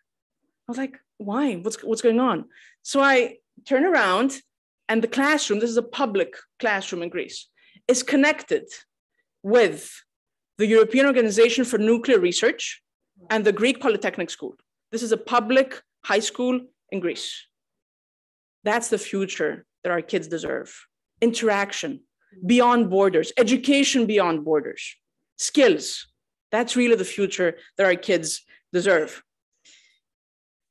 So I talked about schools, vocational education and training, an extremely important segment of education. There, what Greece has done is we have changed the model. We first go and look at what the actual needs of society are. For instance, one of the professions which is in most demand in Greece nowadays is web designers. So what we do is we go first and detect the actual needs of the labor market, and then we take that information into account when we decide what specialties to offer through vocational education and training. Because we're really concerned about bridging the gap between education and the actual needs of society. And then the third pillar, higher education, our universities. There, we have introduced a particular emphasis on apprenticeship, on practical training, on interdisciplinarity, joint degrees, double degrees, on entrepreneurship, a full-fledged regime for startup companies, for spin-off companies. Again, bridging the gap, bringing closer education to the actual needs of the labor market.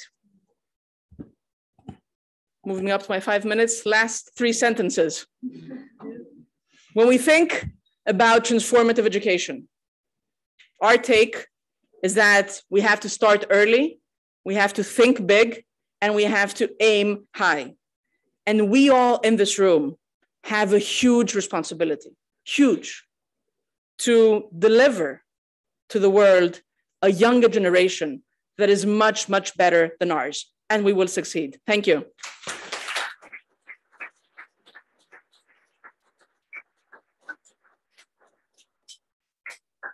Imaste Fili. It's beyond what we can grasp in such a short amount of time. I would like to invite Her Excellency Agnes Nyalonje, Minister of Education from Malawi. And then I will follow up with one question, but it's just a word. Good afternoon, all the way from Malawi, the warm heart of Africa, as we like to call it. The challenge with speaking last is that the constrictions of time apply more severely, as I'm sure you see. So in Malawi, last year, we adopted our long-term development plan, the Malawi 2063. Malawi 2063 is about Malawi's aspirations that by the time we get to 2063, we will be an inclusively wealthy, self-reliant, upper middle income country, fully industrialized. One or two things about Malawi. Just as you heard from Prof. Jeffrey Sachs, Africa is very young. And within Africa, there are certain countries that have the fastest growing population. Malawi is one of them. In the Southern African region, it's an outlier in that sense. We grow at 3% per year. Currently, we are at about almost 20 million people. Now, that Malawi 2063 draws from our constitution, which has a whole section on the duties of the duty bearers, the government, what citizens of Malawi should expect from their government. And when you look at it, it is in effect like the SDGs. And as Minister of Education, my mandate starts from there. It is very clear what I ought to do as minister, and that is amplified in the Act, Education Act, which clearly says, for example, that I have no business presiding over a sector that's divisive or that leaves children with disabilities behind. The marching orders are make sure you provide education services that have equity at the heart of it and that you are inclusive, even as you're searching to achieve the core business of education. These are the principles that we start with. So that chapter in our constitution that I talked about, if I was to speak in our Bantu lingua, they are about Umuntu. You have to reflect that. That's number one. So starting from there, our Malawi 2063 has the Agenda 2063 of the African Union as a backdrop and the SDGs as a backdrop. So when we then have developed our national education sector investment plan, which now with the Malawi 2063, because our investment plan as a sector was developed before the country got together and put together the long-term development plan. That has now been incorporated into our first 10-year plan on the road to 2063. So that everything that Malawi aspires to do in education, which boils down to the single biggest thing is that every Malawian child should have a minimum of 12 years schooling, which is basic all the way to secondary. So everything that we're doing incorporates already the SDGs. So I'm not going to talk about take them apart and so on, because as Minister of Education, the plans we have already have that written into them.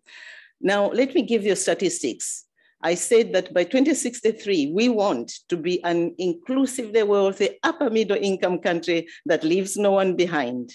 Right now, as I speak, Malawi has a 90% or 89% net enrollment for primary school. Out of that, only 52% complete their primary school.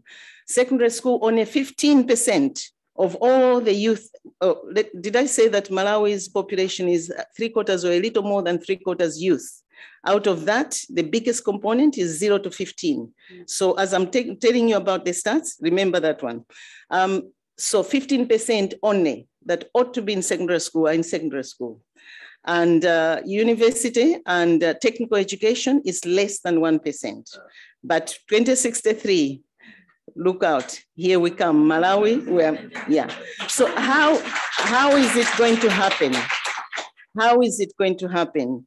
I think you asked at the beginning that what is it that you like about your job? What's the best thing? I think the best thing for me being Minister of Education is that I'm leading a team that believes in themselves. We know we're at the bottom of many things, but we know we have faith in our ability to get there, because here's why. When it comes to the core business of education, we can deliver. And we have at the moment with the, again, let me look at what Jeffrey Sachs said. He talked about the 30%, only 30% of children in low and middle income countries globally can read with comprehension a simple text. In sub-Saharan Africa, that drops to 10%, and Malawi is among that. But we don't lose hope, because we know that Malawi used to have an education system that was going places. A system where, when I first started school, a long time ago, had that. We know we can go back to that, but there are challenges. So we have a dream, and we have the stats I've given you. How do we get there? Especially when only 10% of our children seem to learn anything from what we have at the moment. The task is big, but we think we have the answer. And the answer that we've decided upon for when we're talking about transformation, let me also say this. Transformation is relative and it's very context specific. When I, as Minister of Education, with only half the classrooms I need for primary school education right now as we speak, and less than half the secondary schools I need for secondary education, when you expand the infrastructure, that is transformation. The difference between being a Minister of Education in Malawi and the same Minister of Education in Switzerland, where my children went to school, is that in Malawi, parents say, where is the school? When you tell us, keep the girls in school, in Malawi, they say, where is the school to keep my girls in? Whereas in Switzerland, when we went, we thought, which school shall we put our children in? That's the difference. What is transformation? It depends on where you're starting from. So in Malawi, if we are going to lift secondary education from only being able to provide education for 15 of every 100 of our children, that is transformation. So what are we looking for? We're looking for big time resources at all levels. But let me take a step back. We believe that some of the challenges we face, because the fact that we have this resource challenge is the biggest, does not mean we do not also have the traditional basic education type challenges, which, as I said, I'm not going to spend time on because I know I have a competent team. And if we have the bigger picture resource, we can do it. And we will do it. But we need a bit of help. And here's why. We believe that our North Star for transforming Malawi's education is revisiting how we do foundational skills. With foundational skills strengthened and changed to suit today's world, we believe we'll reduce dropouts. We believe we'll reduce repetitions. We believe the education system will become more efficient, and more efficient because children are learning. So our core strategy for making sure that we start there, not that we'll ignore all other things, we'll continue those, but we will, with laser sharp focus, fix on foundational skills. And that has 5 basic elements. Number 1, we're going to deploy our best teachers in the low grade classes of primary. Primary is 1 to 4. Number 2, we are going to look at improving the quality of teacher training and support to our teachers. Teachers need to be appreciated. Speaking as the daughter of a head teacher at primary school who is long dead, but he spent all his life as a teacher. And so I know a thing or two about the life of the teacher in rural areas with 11 children and educating near all of them until one of them is standing here today to speak to you. So I know that teachers need to be appreciated and need to be given the resources. So we intend to make that a core part of the search for foundational skills. Number 3, we want to make sure that we review our curriculum so that it's not only relevant to the Malawi 2063, but it's relevant to the ever-changing aspirations of young people. As we speak, right now, as I'm here, Malawians are wanting us to bring back civics, which used to be a subject when I went to school. Malawians are wanting to introduce peace studies in our curriculum. Malawians are wanting us to introduce anti-corruption measures in the curriculum. Integrity is very important to Malawians. I did say that Ubuntu is what captures it all. In short, Malawians want an education that is anchored around the principles of Ubuntu. For those who don't know, sometimes we say Ubuntu, but where the part of Africa where I come from, we say Ubuntu. Number 4, we are going to, so curriculum review and resourcing. I want to take a moment on that because we have a curriculum that's reasonably strong, but when you do not have the resources to fully resource the curriculum, it looks as though you don't have it. You may have the best science curriculum, but if you don't have resources to have laboratories, science teachers, textbooks, it looks like you're not teaching science. And that's what we've been doing. We've not been teaching science because we've not had the wherewithal to do it effectively. Then we also want to look at school feeding because we know that malnutrition and other health issues amongst our children prevent them from really learning when they come to school. And number 5 and final is that we know that because of the challenges of access, limited space for learning, we know that it will take years and years before we find enough money to build enough classrooms and house every child in a classroom. So we are putting together, we have put together what we call a national blended face-to-face and digitalized learning program. And that has the partnership of FCDO, the Foreign and Commonwealth Development Office in the UK, the Royal Norwegian Government, VSO, for those of you who know what that is, 1 billion, JBJ Foundation, and Imagine Worldwide, our partners. And we've developed this program, which is built around these 5 elements. And because these elements already have evidence that each one of them, if you do things in a certain way, it works. We've built it on what works, what is known to work, an evidence base. So we know that if we really push ourselves, we can do it. And 2063 is possible and it will happen. But having said all that, Malawi achieves 20% or more sometimes, or less sometimes, like now with COVID, of its national resource envelope towards education. Even when we don't achieve that, education has consistently been the top in our allocation of resources. It's always number 1, always. What that is saying is that Malawians believe and know in their heart of hearts that education is the route to 2063 that we aspire to get. So when all is said and done, it is frustrating as a Minister of Education to go to meetings such as this and always parade our challenges in the hope that somebody will release some resources that can get up. If Malawi's education system was a manual transmission engine, car, or whatever, I would have said, we always ever get just enough help to get into neutral, but never beyond. Is it because we don't have the capacity? No, we do have the capacity. We do have the capacity to do what, and we know what we must do, but there's never enough. And if we get a lot of resources, usually it's chosen, like say, you get resources to do with teachers. But being a Minister of Education, I was saying the other day jokingly, but also seriously, it's like being a master baker of a cake. Maybe you could say bread, but I prefer cake. There is a certain number of ingredients that must be put together and put together in certain proportions and in a certain sequence to get what you need. So when you remove any one of them or you remove some of what you need, you get what you get. And we've been getting what we get, and 10% of 10-year-olds being able to read is part of what we've got because what we've been able to do.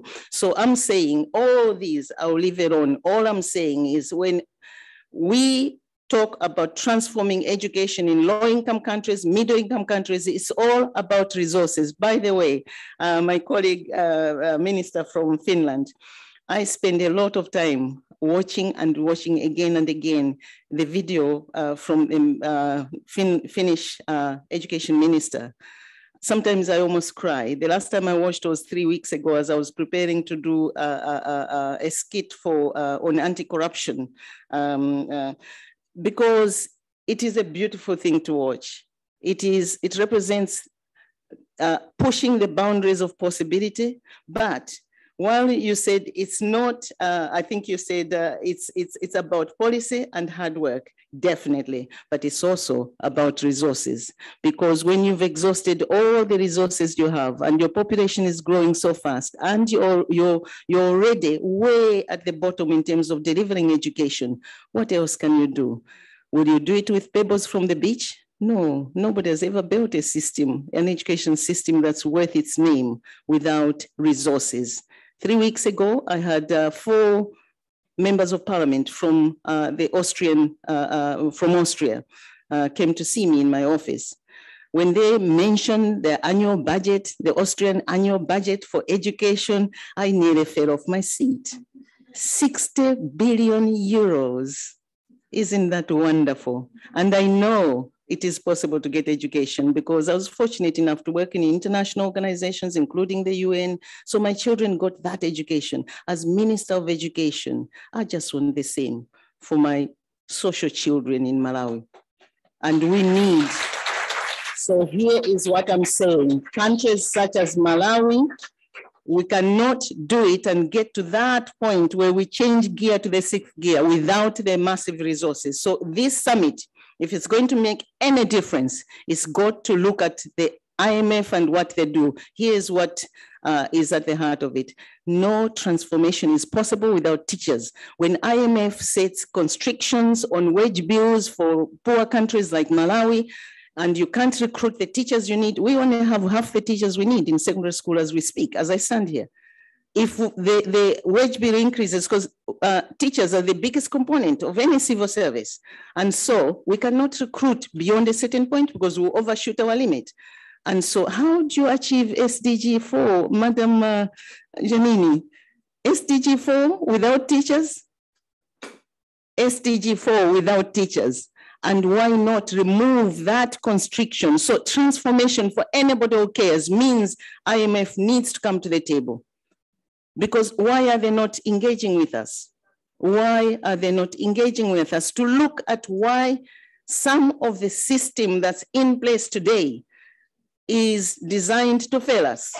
And that's the long and short of it, I'm afraid. And that's why some of us are very frustrated, passionate, but very frustrated. And sometimes we look very angry because we are angry. There's nothing to smile about because we are capable. But we need our hands untied. We need the blindfolds taken off because we know where to go. 2063 in Malawi is very possible, but the global community must do its part. Thank you.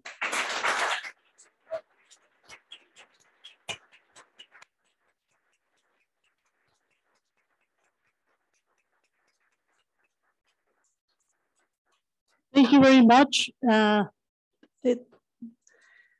So powerful. Master Baker or superheroes right here. Thank you so much. Definitely resources are absolutely key. There's no transformation without teachers. That's for sure. We will base on the foundational skills. Yes, also transformation is definitely relative to context and to context specific. So we need to understand that. Thank you so much to all of you for being here. We really want more of you, but unfortunately we have to go to the next, well, fortunately also because it's going to be extraordinary. Radhika, would you please share with us? Thank you so much.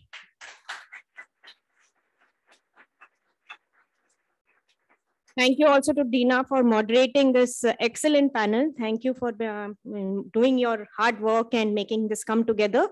We will start with our next panel on taking this deeper, because without ESD and without happiness and without SEL, I think this whole panel will be incomplete. So let's move on to our next panel on happiness and social emotional learning by the Happiness Council. There is also lunch served. So we will, at the end of the panel discussion for panel 2, we will also have lunch. So please stay on and let's move over to the happiness panel. Thank you so much.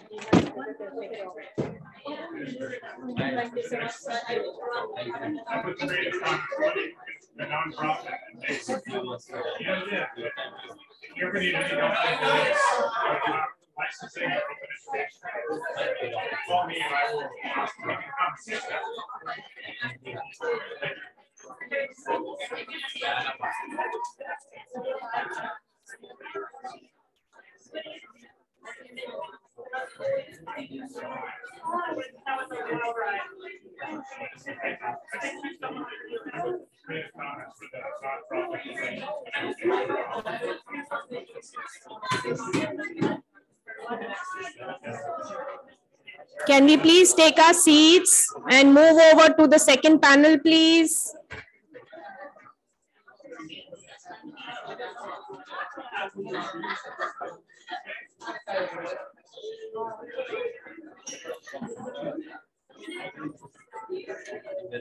This panel is organized by the Happiness Council, which is doing a tremendous job of integrating education and happiness together.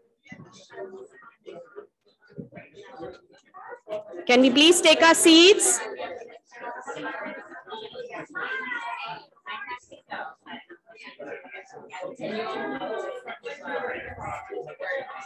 Starting with our second panel now.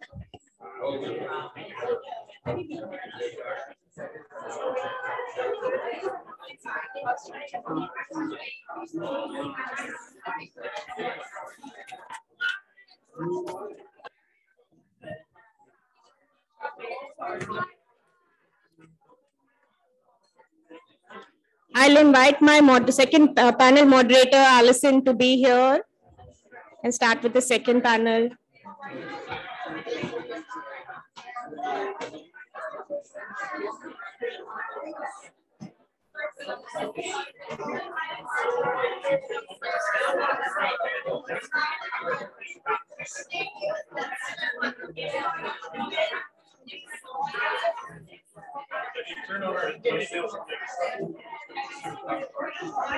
Good afternoon, everybody.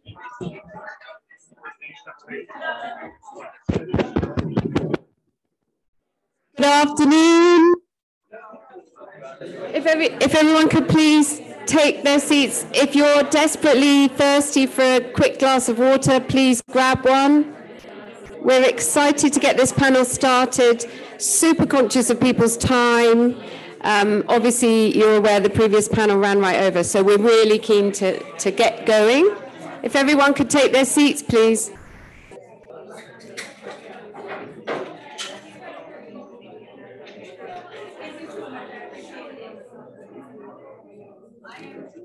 Okay, if people are sitting further towards the back and would like to move forward, please feel free to do that. I think people will come back in, but we do need to get started. Just a very quick introduction.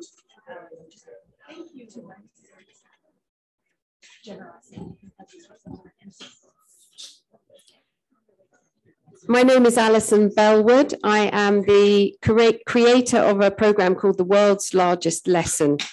And I am absolutely delighted to be here at Columbia and to have witnessed all of the sharing from the ministers, to hear from Stefania, from Jeff as well, because for the last 7 years, I have been waving the flag for the SDGs in the classroom, working on the ground with teachers and with kids, getting this little badge into their hearts and minds. And so it's so exciting to have heard from those ministers that we are finally cutting through. And we've done that really from the ground up. And finally, the top has recognized what's happening. So what we're going to be doing today is actually shifting the conversation a little bit.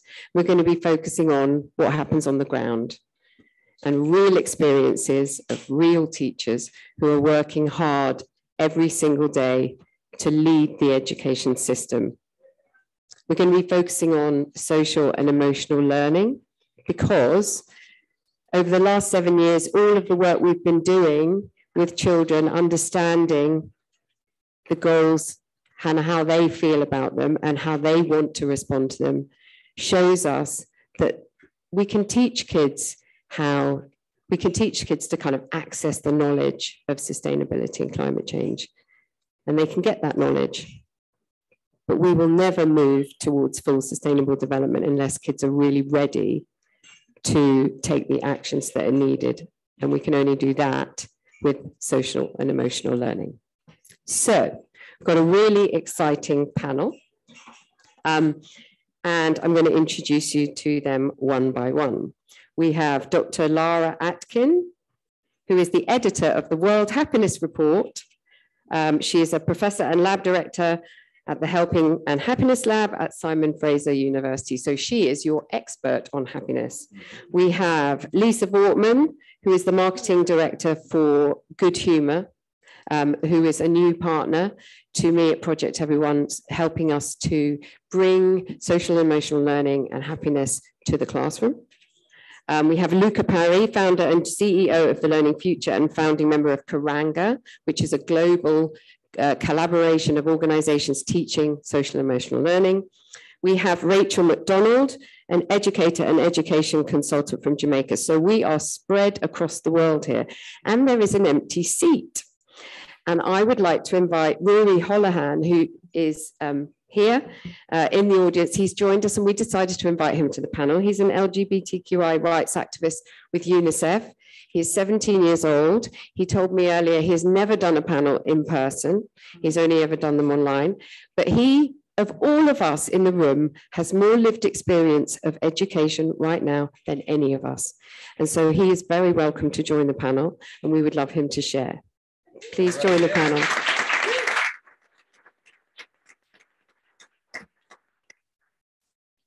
So what we're going to do is I'm not going to kind of do the traditional ask a question and then everyone responds in turn. We want to build this conversation up, and we want everybody to feel able to contribute if they want to. We're going to explore social and emotional learning. We're going to explore what it is in practice. We're going to consider the role and available evidence that happiness and well-being plays in supporting learners to develop the skills and the values that we need for them to drive sustainable development. And really importantly, we cannot forget that many children across the world have been out of school for 2 years or more. So we need to link this conversation back to COVID recovery and what that needs to be like from now on in. So let's get started. I think I'm going to go first to Luca. And just, can you help us define social and emotional learning, talk about how it connects to happiness and well-being? Thank you, Alison. Hello, colleagues. It's great to be with you all. I feel very privileged to be here, in fact. I don't think that a case needs to be made. I think we've had Jeffrey, we've had the ministers all speak to this really powerfully. But what specifically are we talking about? Well, social and emotional learning also is known by many names, too many names, non-cognitive skills, sometimes soft skills in the business sector, but really they are the fabric of learning itself.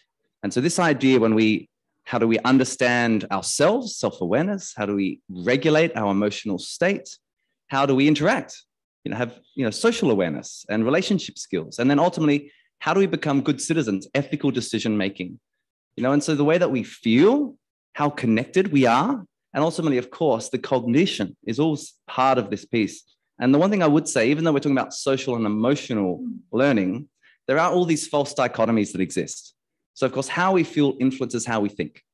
And as an educator myself, you see this really clearly when young people, in particular, are dysregulated emotionally. It's pretty difficult to enter any kind of optimal flow state of learning.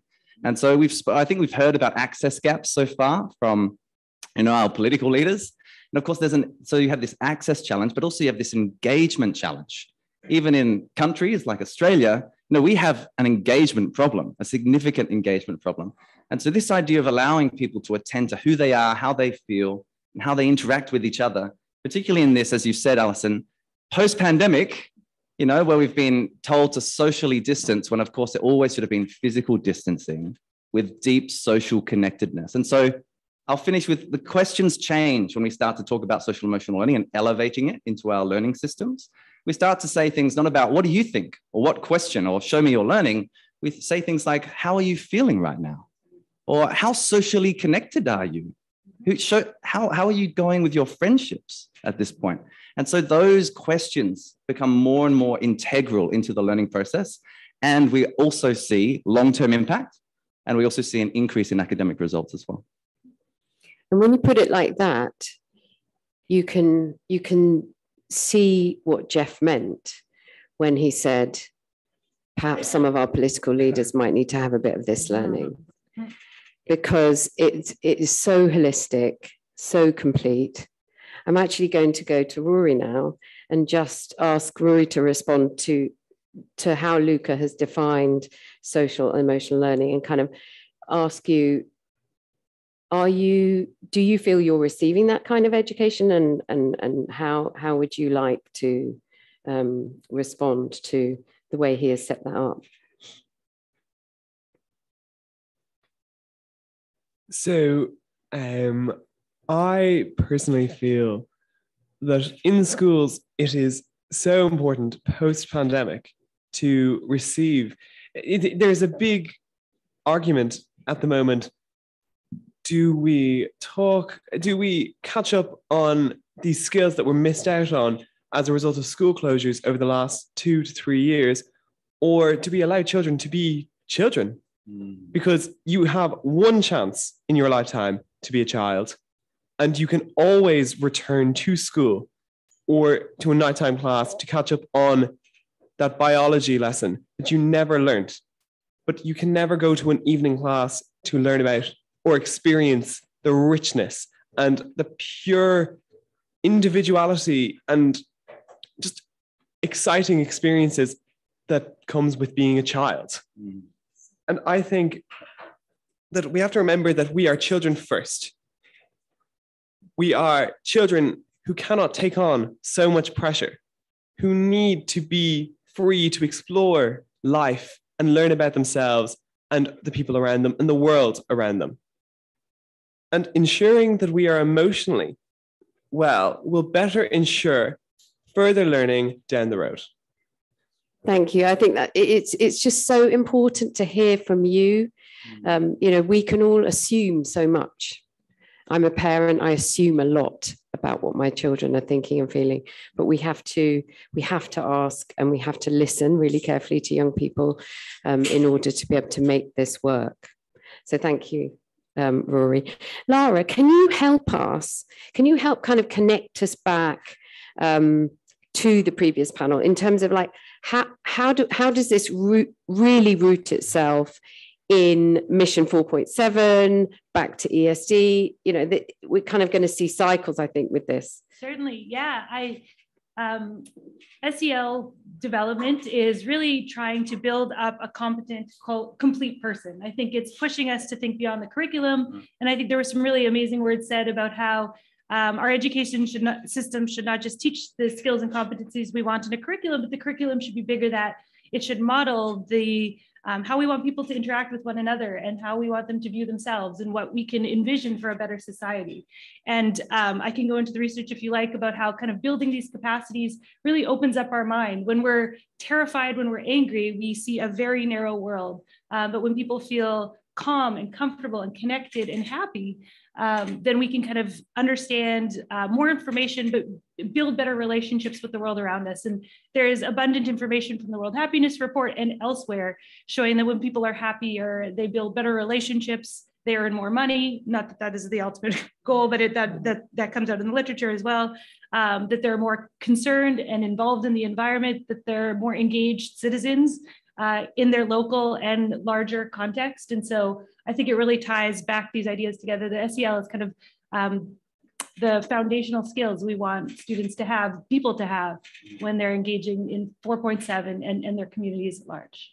Yeah, and I think that if we consider now and we also consider the future, all of the things you've described help us to imagine a world where if children are receiving this from age 3 upwards, then the conditions will be set for all of the creative thinking, all of the problem solving that we're going to need of them.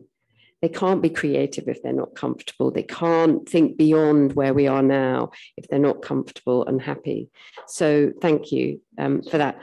I would love to find out a little bit more about the role that SEL is literally playing in the classrooms right now. And Rachel works on the ground in Jamaica in some very challenging situations. And I'd love Rachel to share a bit more about the work that she's doing. Thank you, Alison. Hello, everyone. Greetings from Jamaica. There's a very young artist in Jamaica. Her name is Coffee, and she sings a song, and the lyrics are all about gratitude. She says gratitude is a must. And we know once we start with gratitude, we automatically start to feel better. So let me just say thank you for allowing me to be here today and to share my personal experiences of what is taking place in a country, small island, developing state like mine. So I think I'm very lucky in the sense that I get to work in edu spaces. And I don't say classrooms or school halls or anything, but spaces, underserved communities, schools, infant departments, high schools, you name it, I'm there. And I think what I've realized in the last few years is that in countries like mine, children were grown up, or we were grown up with the notion that we should be seen and not heard. Well, I'm not a child, but children should be seen and not heard. And I think this has literally filtered through our educational landscape. And what has happened is that our youth, our children, have not had a voice in anything that concerns them.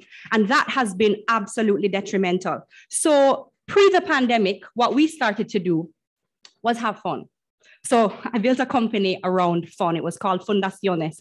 It was a bilingual program, but fun remained at the center of everything we did. And people looked at me and were like, what are you doing? You want children to come to school and have fun? It's like, absolutely. Well, why? Well, they're going to remember what they're doing. They're going to get lost in it. They're going to just forget about all the trials and tribulations that they face. And that was not necessarily as appreciated pre-pandemic as it was post-pandemic. And, we would do things like mindfulness, something that I call the whiffle, which is what I feel like expressing. And people just didn't understand it. Then 2020 happens, and then everyone starts to go like, oh my gosh, we can't connect. And, thankfully, our policymakers are starting to understand the very detrimental and archaic effects of what has happened. So I want to share with you the story of a little boy that I've worked with called Ajani, if you allow me to. So Ajani lives in a very underserved community in Kingston, Jamaica. And Ajani was one of those students who was not able to engage in academic studies. He's about 9 years old now, once the pandemic hit. So they had no devices to connect with. They had no internet. If they had internet, they had no devices, and vice versa. They could not engage. And what happened is we were fortunate enough to create an after-school and out-of-school program. We defied the odds. We went in there despite people saying no public gathering. Hope I don't get in much trouble for that. But we did what we had to do, and we engaged those children. And, one of the things that we prioritized in those programs was the whiffle and mindfulness. And every teacher looked at me and said, that's not what we need to focus on. We need to focus on the literacy and the numeracy. And I said, no. Please also remember we have to focus on it. And one day there was massive shootings and the teachers could not get into the community. Thankfully, I was a lot closer and I was able to get into the community and start the kids off. So there I am, I pull up to the center and I literally see one of my kids waving to me aggressively. So I'm literally taking out my phone to record just how excited he was to see me. When I see a man beside him, literally his hand is in his head, he is distraught. So I put away the phone naturally and I said, oops, I guess the shootings today are a lot more serious than we thought because someone must have passed. So we go inside, we get started, and we get started with the whiffle. And the first thing that comes out of Ajani's mouth is this. What I feel like expressing today is that I want to avenge my dad's murder. So the whiffle is a safe space. There's no comment. There's nothing to say. You just literally say, thank you for sharing. We move on to the next student, Keisha. And Keisha starts telling us about what happened now when Ajani's dad was shot. And I mean, she gets into the graphic and gory details. And literally, after working with these children for weeks and months, I had no idea that this was their reality. They come and they smile and everything looks nice and dandy. And it wasn't until we were able to have an opportunity for them to express and say wholeheartedly what was on their mind that we were able to say, all right, stop. We can't push math today. We can't work on our vocabulary today because there is something else that is much bigger that's being triggered by what's happening to these students.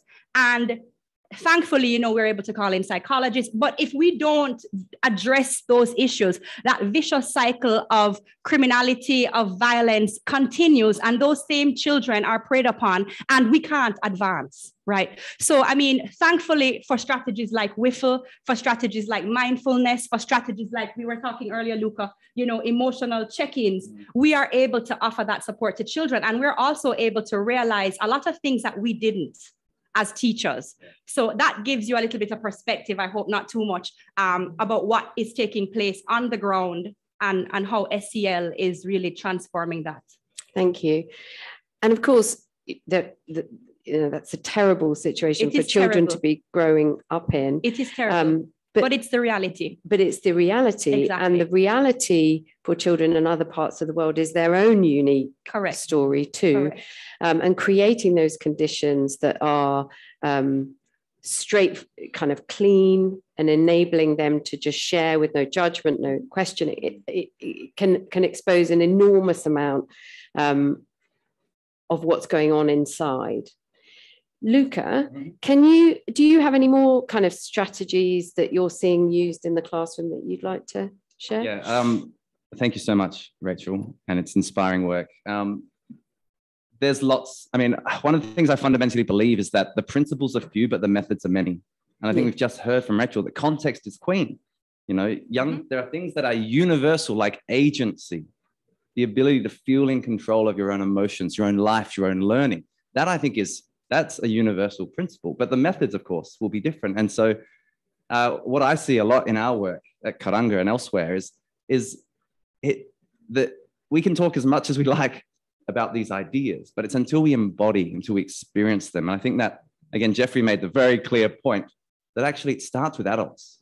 And so we've got a great program for students and they have this wonderful experience, and then they go into a classroom where the teacher is not yet expressing, you know, using these practices. So I'm a big fan of lots of different practices and many different programs.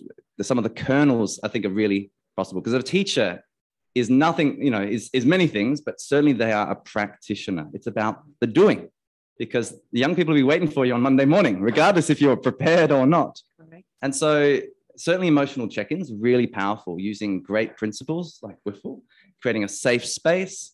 The mood meter, I think some of the work out of Yale is really good by Professor Mark Brackett and other colleagues, but also even things like coming back to breath and mindfulness. So one thing, in fact, I'm going to do this. Can I take 30 seconds? Yes. All right. I feel like it's the right moment to do this. Is I'm just going to share a practice that I've seen many great educators use. And it's just a mindfulness breathing activity. We'll take 30 seconds only. It's called box breathing. Some of you may have done this before. And the provocation I always use is, who taught you to breathe? It's a really interesting question, because not many of us have had this embodied experience. So if you've crossed your legs, that's wonderful. It's comfortable. Please uncross them. We're symmetrical beings. Isn't that remarkable? Yes. Find yourself comfortable in your chair, supported, you know, on that seat. And if you're comfortable, close down your eyes. Otherwise, just soften your gaze and just listen to my voice. We're only going to breathe in and out and hold at the top and hold at the bottom. So it'll be for 5 seconds. So I'd like you to breathe in through your nose for 5 seconds. 1, 2, 3, 4, 5. Hold your breath with your lungs full.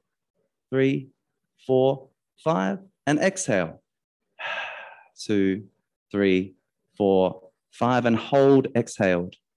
3, 4, 5. Again, breathing in through your nose. Feel your belly and your chest expand, hold, and breathe out for 5 seconds. And hold. One more time. Breathing in and hold. And breathing out. And feel your body just relax into the chair and hold. 2, 3, 4, 5. and just allow your breathing to come back to its natural rhythm. If your eyes are still closed, keep them closed. I'd like you to send a little piece of gratitude to a person that you're thankful is in your life. Your partner, a friend, someone in your family, a colleague. And when you feel ready, please open your eyes and return back to the room. Thank you for diving into that practice, but that's one example, Alison, of how powerful even 60 seconds of mindfulness can be at the beginning of a lesson. And I think because our educators feel so overwhelmed, you know, with so much content to teach, we sometimes lose the beauty. You know, this investment we can make with 60 seconds will get us more mastery, better outcomes in the end, I think.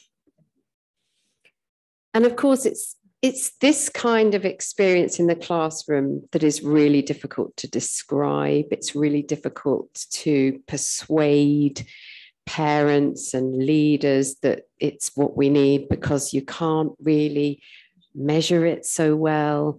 You know, it's just quite difficult to evidence, isn't it? Lara, can you kind of help us on that a bit? Is there sort of evidence to suggest that these kind of classroom interventions are valuable? Yeah, I was going to push back and say there's actually, I think it is tangible. I think it's measurable, it's objective.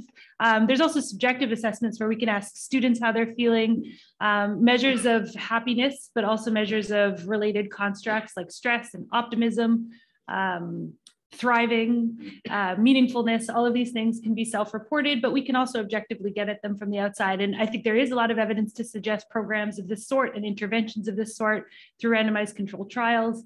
And clearly well-designed experiments do support the benefits. So I realize they're not always easy to implement. I think sometimes there is some tension. As Rory was saying earlier, I think especially as we return from the pandemic, there's this big urge to get students back up to curriculum pace, thinking that this is in contrast or in tension with the pursuit of deeper educational learning, whether it be arithmetic or otherwise. But I think it's in fact not parallel, it's not counterproductive. I think they're both propelling students in the same direction. So there's evidence to support it. And I think there's a lot of evidence to show it can, they kind of encourage each other. It's more the sum of its parts, actually. Thank you. And of course, we do know that there are some incredible programs being driven in lots of different parts of the world to try and get this moving. There's one of the most talked about programs is being run by the Delhi government to support the teaching of happiness there. And I can see some people in the room who I think are slightly involved in some of the evaluation frameworks for that. And they are really acting as a catalyst for these programs to then be modeled and developed in the right contextual way for other settings. I'm going to switch now to talk to Lisa, because Lisa, you bring a different kind of perspective on this. You're a stakeholder in the education system as a mum, and also as a private sector representative, because one day you'll be hiring a lot of these kids that are currently in school. And you're now investing a significant energy and kind of funding in the teaching of happiness to children. So could you just help us understand, so what's led you to that? What's the journey that's led you to want to invest in it and to encourage the teaching of happiness to children? Yeah. It's a privilege to be sitting on the panel with you guys. I said this to you before, and I'll say it here again. You really drive initiatives across the board that are phenomenal. And I think it is the corporate social responsibility of companies like Unilever and many others to really fund, get behind these initiatives and partner with the people that are driving the impact. And so whether I'm speaking on behalf of the Global Walls brand that has been selling ice cream for over 100 years, we really are in the business of creating special moments, right? Happiness, smiles across the board when you're sharing an ice cream with family or friends. But if you want to make impact, it has to be sustainable and it has to be ongoing. It has to be more than just a moment. And so over the course of, and I think this goes back to 2019 when we were one of the co-partners to create the World's Happiness Report and start to really get a seat at the table to talk about the topic at hand that is so critical, and get the data that as a corporation and as a brand, we think is our responsibility to action. And so with that, we've evolved into partnering with Project Everyone and start to create and launch the World's Happiness Project.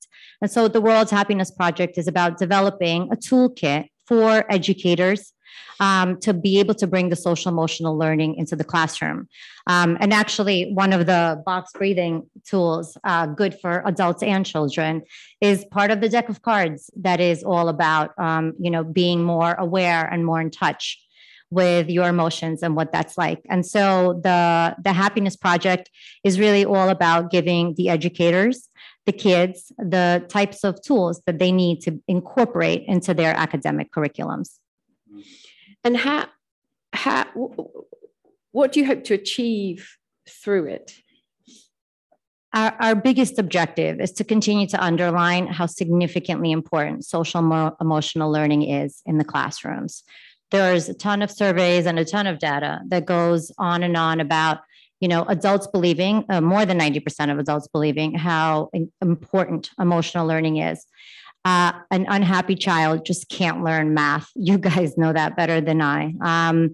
And what's happened over the course of the last couple of years is really been detrimental to children's development, right? And it goes without say that this element of isolation within virtual learning, whether it is my, children under the age of 10 or teenagers that are, going on in their high school journeys, this notion of loneliness has really impacted and slowed children down to be able to progress in their academic desires. And so our intent is to give the tools to kind of drive an element of empathy. Empathy has actually been one of the biggest tools. And as you said, I am without a doubt a stakeholder of this, but has been an instrumental tool in helping kids understand how the other is feeling. We want to give children the ability to express their feelings to teachers. And as a result, kind of develop this relationship that you're talking about, where when they see a teacher, they wave and they run because they're their own sense of comfort. There's an element of self-awareness, an element for children to be able to make their own problem-solving, kind of type of situations. And most of all, start to understand that mental health is without a doubt a positive thing, just to sort of kind of allude to that being a positive that children take forward and grow up to be happy citizens above all else. Thank you. Rory, have you got anything to add to that? Just going back to what Lisa said, I was thinking there needs to be empathy for these students who were so strongly impacted by the pandemic and the closure of schools. And just thinking back to my education, I'm in my final year of school and it is mandatory in Ireland to study Irish. And it really reminded me of this one old saying, or as we call it, a seanokul. Mull on oga agus chuki she. Praise the youth and they will flourish. It is so important to empathize, understand, and give children the attention to empower them to grow and develop into great human beings. And I have just one message before we finish up. Keep us in the conversation. That's all. Thank you.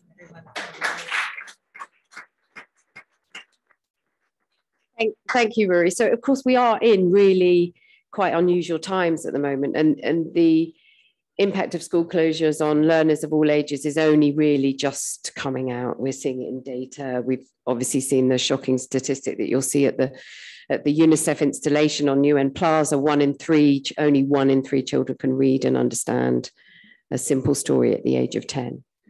And the urgency that we are all feeling across the world to respond to that and to act and improve that situation makes it easy for teachers to feel the pressure that that is where they need to act. They need to spend more time on literacy, more time on numeracy.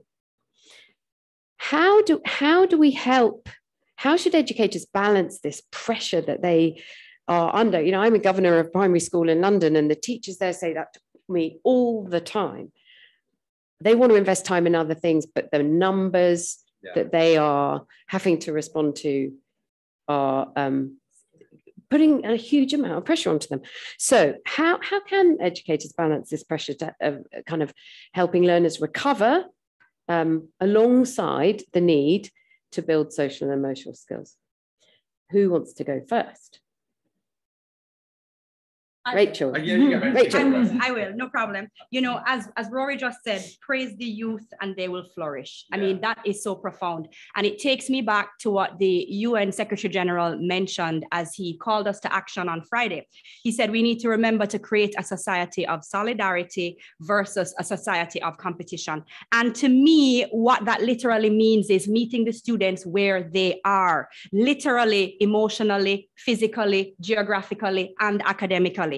So literally hanging out outside under a tree, Jen, literally by the river, on the corner, wherever, meeting them in their fashion trends or listening to songs that mean something to them, because ultimately we want to ride on what they are doing and we want to feel good. So if they're in a space that is making them feel good, who are we to take them from that space, right? So, I mean, we have to remember that in order to drive this sort of transformation, we need to sort of juxtapose it against, you know, meeting them in their most authentic and vulnerable selves, right? And again, I want to just, with your permission, reference Ajani's story. So Ajani, like many other Jamaican children, are always smiling. If you look at any picture, if you Google it right now, Jamaican children, you're going to see Jamaican children smiling. And what I discovered a year ago with Ajani, I thought all Jamaican children were happy because we're always smiling, but that is not the case, right? You know, what we see on the surface is not always a reflection of what really is. So we have to ask educators to be mindful of that and not be fooled by what they think is at the surface. I think the next thing I would want to probably say is to encourage educators to, you know, just dig at don't just scratch the surface, just dig it, just go all in. And remember too that modeling, children learn by modeling. So if we are going to really drive change, if we're going to try and balance things, let us not just talk the talk, but walk the walk as well. You know. And Luca, I'd love you to add anything on kind of how to support teachers in doing this. You know, what kind of training can we give? How can we really move it on? I think, for example, I think, Rory, as you said it beautifully, it's this piece around agency. And so just as, you know, education is done to students, sometimes education is done to teachers. And so I feel like we really need to move away from this grammar of schooling as it's described towards this language of learning. And so that means sometimes slowing down, maybe even doing some healing before we start improving and getting back on it. I mean, literacy and numeracy are key literacies, but they are the floor and not the ceiling. And I think we always get stuck in these false dichotomies. It's like, are we doing academics now or are we doing well-being now? Well, this is a double helix. This is completely interrelated. And so you can just start with some simple kernels of practice, 60 seconds, a little check-in, you know, just weaving this in.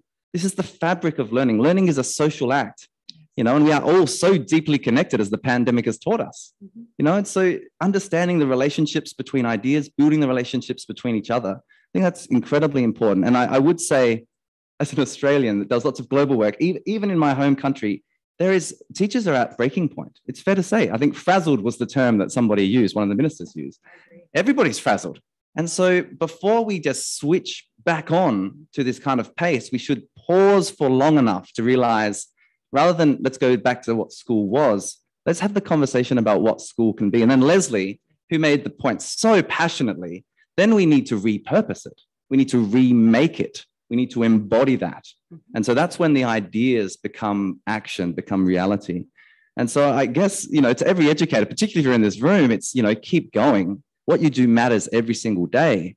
And also, you know, it's the reflection on we're all in this together and that we need to couple back. We need to literally remember the learning process because we are schooling people when we should be creating learning experiences and environments that are social, emotional, and cognitive in this beautifully woven way. Yes. Thank you, Lara. I just wanted to add, I couldn't agree more. Some of my colleagues and I have been studying other ways in which education can be reimagined. I was thought about it earlier today when the minister from Ghana said rethinking transformational learning, rethinking what it can look like, and following up what Rachel said too, outside of the classroom. My colleagues and I have been really interested in this program run in Saskatchewan for a rural part of Canada. This is just one example program, but it's called the Intergenerational Classroom, and the 6th grade students spend their entire year completing their full curriculum in an elder care facility. And it's incredible watching these relationships build over the course of a year. And they've had to reimagine what the daily lessons look like. And a lot of it is relationship building. And so I think once a week they have what they call coffee club, and the students brew coffee and they serve it to the elders.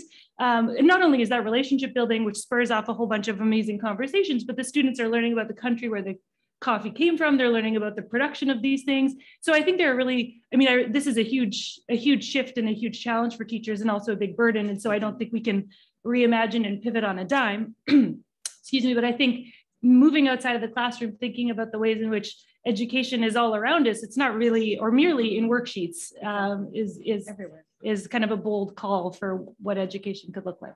Definitely. And that just sounds so exciting, doesn't it? I mean, to all the teachers here, wouldn't that be the coolest thing? Yes. To be able to completely shake it up and have a whole different learning environment with other people of different generations all supporting one another. I mean, it's like a dream. The community has rallied around this program, and it's incredible to see like high school teachers who meet these folks years later when they're 6, 7 years older can say, I can pinpoint first day of class who was in this program and who wasn't, because they have this comfort and fluency interacting with other people, the sense of social responsibility that, comes from outside of the classroom sometimes.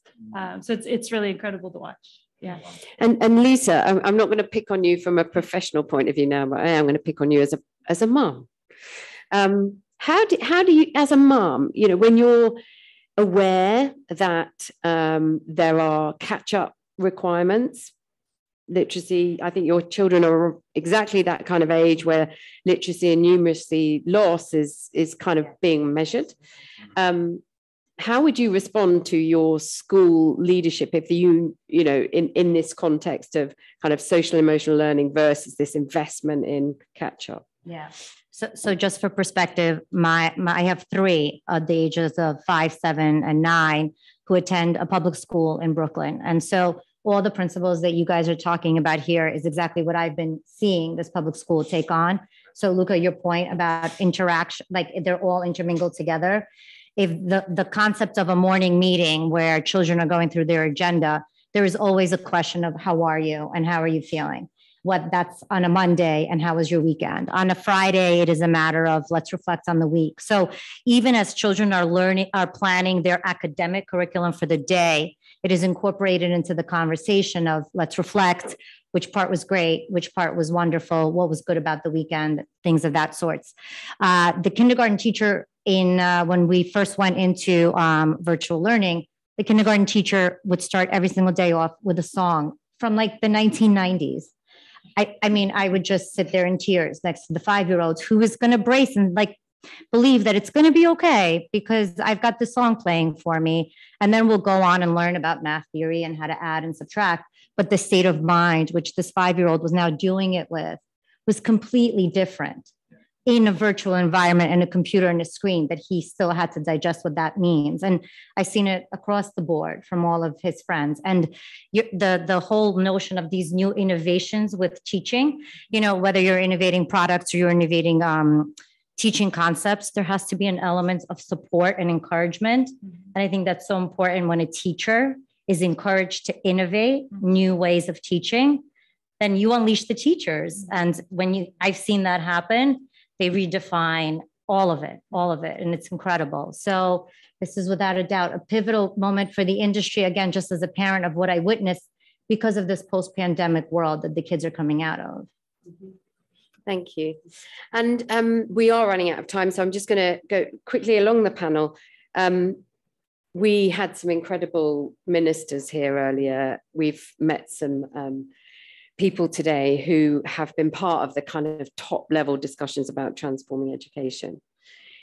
if you had to leave one message to them based on this conversation, what would that be? Are we starting down here? We'll start down there. I'll take the visual Yes. cue. Yeah. I think supporting well-being and happiness shouldn't be secondary. I think it should be a top priority for supporting students. I think the data strongly demonstrate the importance of this as kind of a safe base for students to learn beyond, to learn the curriculum, but learn beyond in what we want in global citizens and forward thinking and supporting the environment and supporting relationships. Thank you. Lisa? I'm sure there's data to back it up, but I'll speak more from the heart than anything else.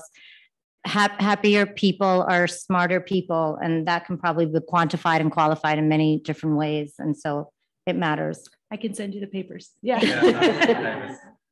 Luca? Mine's a question. What really matters most when we get to the end of something, even our lives perhaps? And it's not how well we did on a standardized examination. It's going to be the difference that we made, the connections that we had, how able we were to reform, relearn across our lifespan.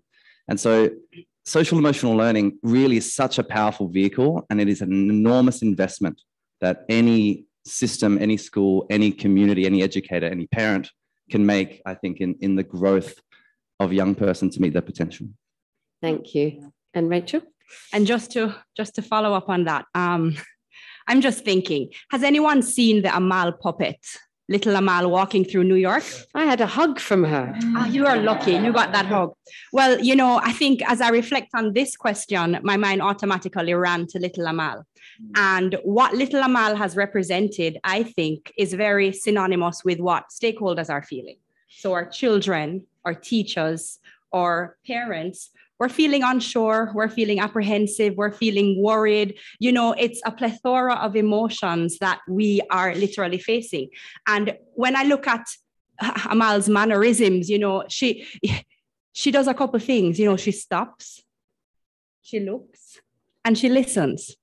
And I think if we were to just take those three words back to our leaders and policymakers and just remind them, just stop, just look, and listen, I think they would gain a lot of insight that would strengthen the need for the development of social emotional learning.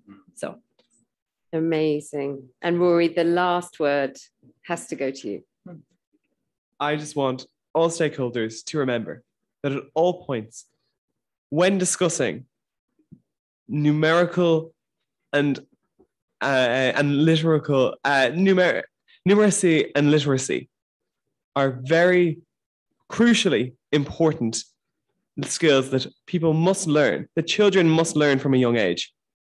But I argue, and I'm pretty sure we can all collectively argue, that mental health must be started, the topic of mental health must be started at the same time as learning how to read and write. Because if we are learning at the age of maybe 14 or 15 and we are only seeing a book definition, which is what I saw. I first saw it when I entered secondary school, and by then it was too late. I just saw teachers reading from the book, what is anxiety? What is mental health? That is simply not enough.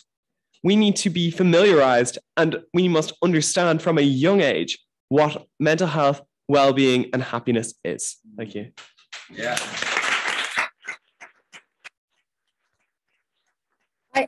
I actually don't think I can sum it up better than you did. So I think we'll close the panel now. Really huge thanks for your time. Very conscious that we've gone over. There is some lunch in boxes outside if you are hungry. I'm sure you are. Or it's at the back, actually. So please grab it. If you want to stay, I think the room is available for about 15 minutes. But please, can we just give a round of applause to the panel?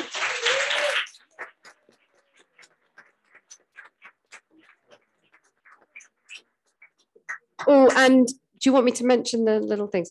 I think in the bag, just so that you can take a little bit of a learning experience home with you, in the goodie bag, there's a little pack of cards which has 25 tiny little daily actions you can take to be happier. So please have a go and then share it with a kid you know. Before you go, just 5 minutes. If I can take your time before you go, just 5 minutes. We have one more person who is coming here, sharing her cause. And Simran, can I invite you here to share what your cause is? And we have to end this panel with a call for action. So I think it's coming from a young person. I think that's the best way to end today's session. Simran, if you can come here and maybe for 5 minutes you can share. Thank you, Radhika. Good afternoon, everyone. I am Simran Seth, a sophomore business student at Boston University, but I'd rather introduce myself through my mission of advocating for a better well-being of humans and the planet. Fashion has always been my passion, but lately it's been sustainability that has my attention.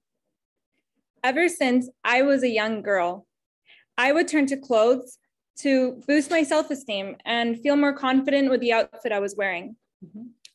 However, I don't think our environment feels confident when we make an unsustainable choice. I used to be a frequent purchaser of big and reputable fashion brands at a mall nearby, which spells convenient shopping.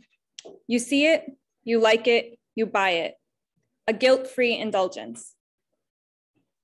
I always had high hopes from these brands because they had the financial power to be socially responsible and care for their workers and the environment.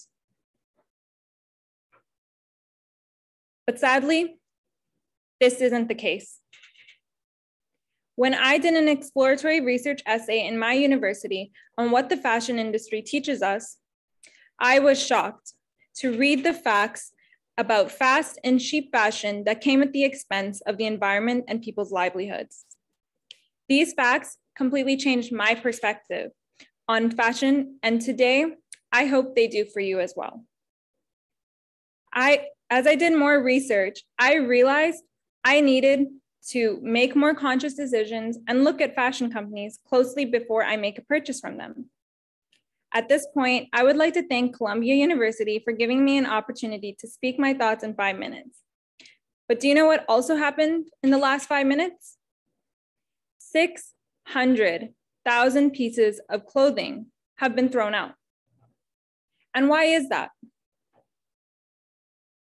It's because of us. Because we have chosen to buy more and wear less. We have chosen to wear clothes only 7 to 10 times. And I too am guilty of this. But we need to fix this. It is incredibly necessary to be more circular with fashion. And one way to make this happen is to create action with at least one of the 7 R's. Repair, reduce, reuse, rent, repurpose, recycle, and resale. I hope that has given you some food for thought, but before I go away, I have a question for you. Do you know where all the clothes go if they aren't unsold? Unsold stock in good condition can end up going to landfills or even end up being burned.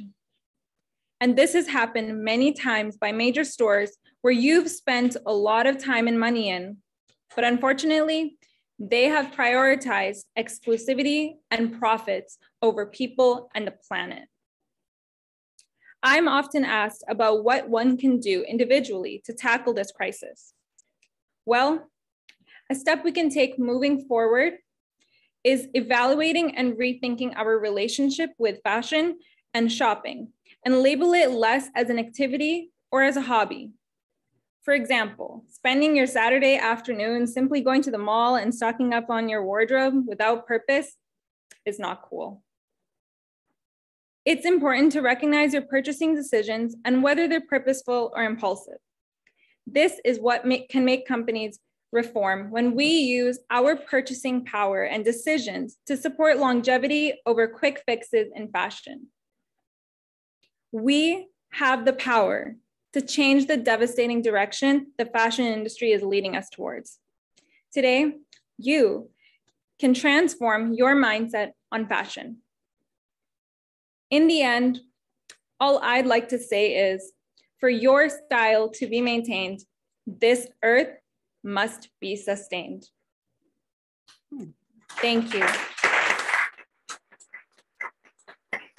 Thank you all for your time, and to Columbia University, especially Radhika, who has given me this platform to highlight an urgent issue in our world.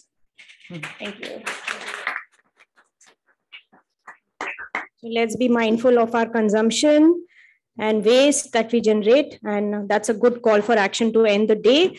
Please have this food, and then there is, beverage and other things. Please hang around, network, meet new people, combine, form relationships with happiness as well as ESD, and let's make our world better with our actions. Thank you for coming today. Thank you.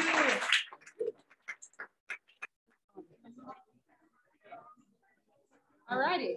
So Ms. Austin, you are good. You're amazing too. I mean, like, no. I was getting a vibe.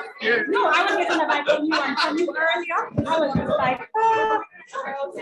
That's all right. Thank you very much. Thank you. Thank you very much. Thank you. All righty. Well, guess what? I am a little hungry. Oh my God, me too. So I'm gonna walk back here and get some lunch. Hello, how are you? Good. Hello.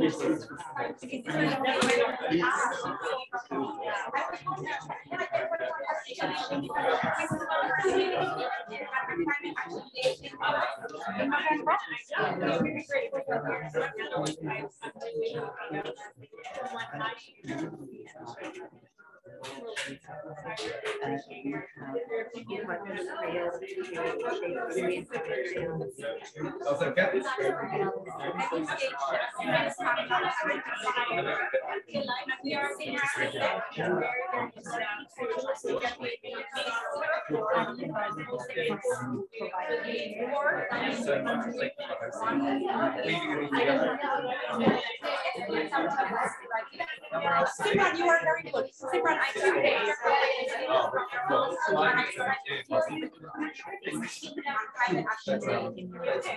so I will reach out to you.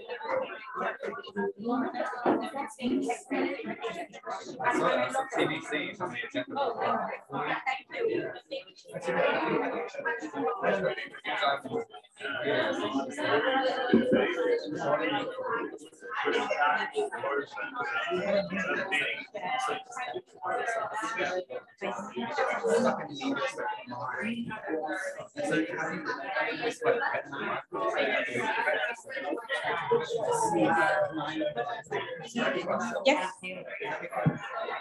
Let me type it for you.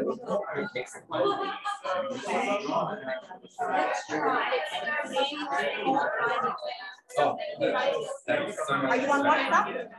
This. Okay.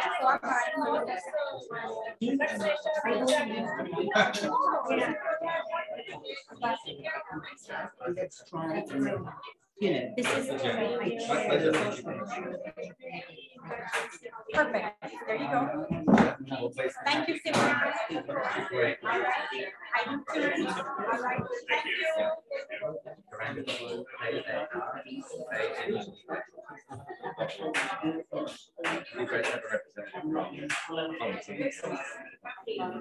It was good to see you. Thank you so much for the time. I'm so sorry. That's okay.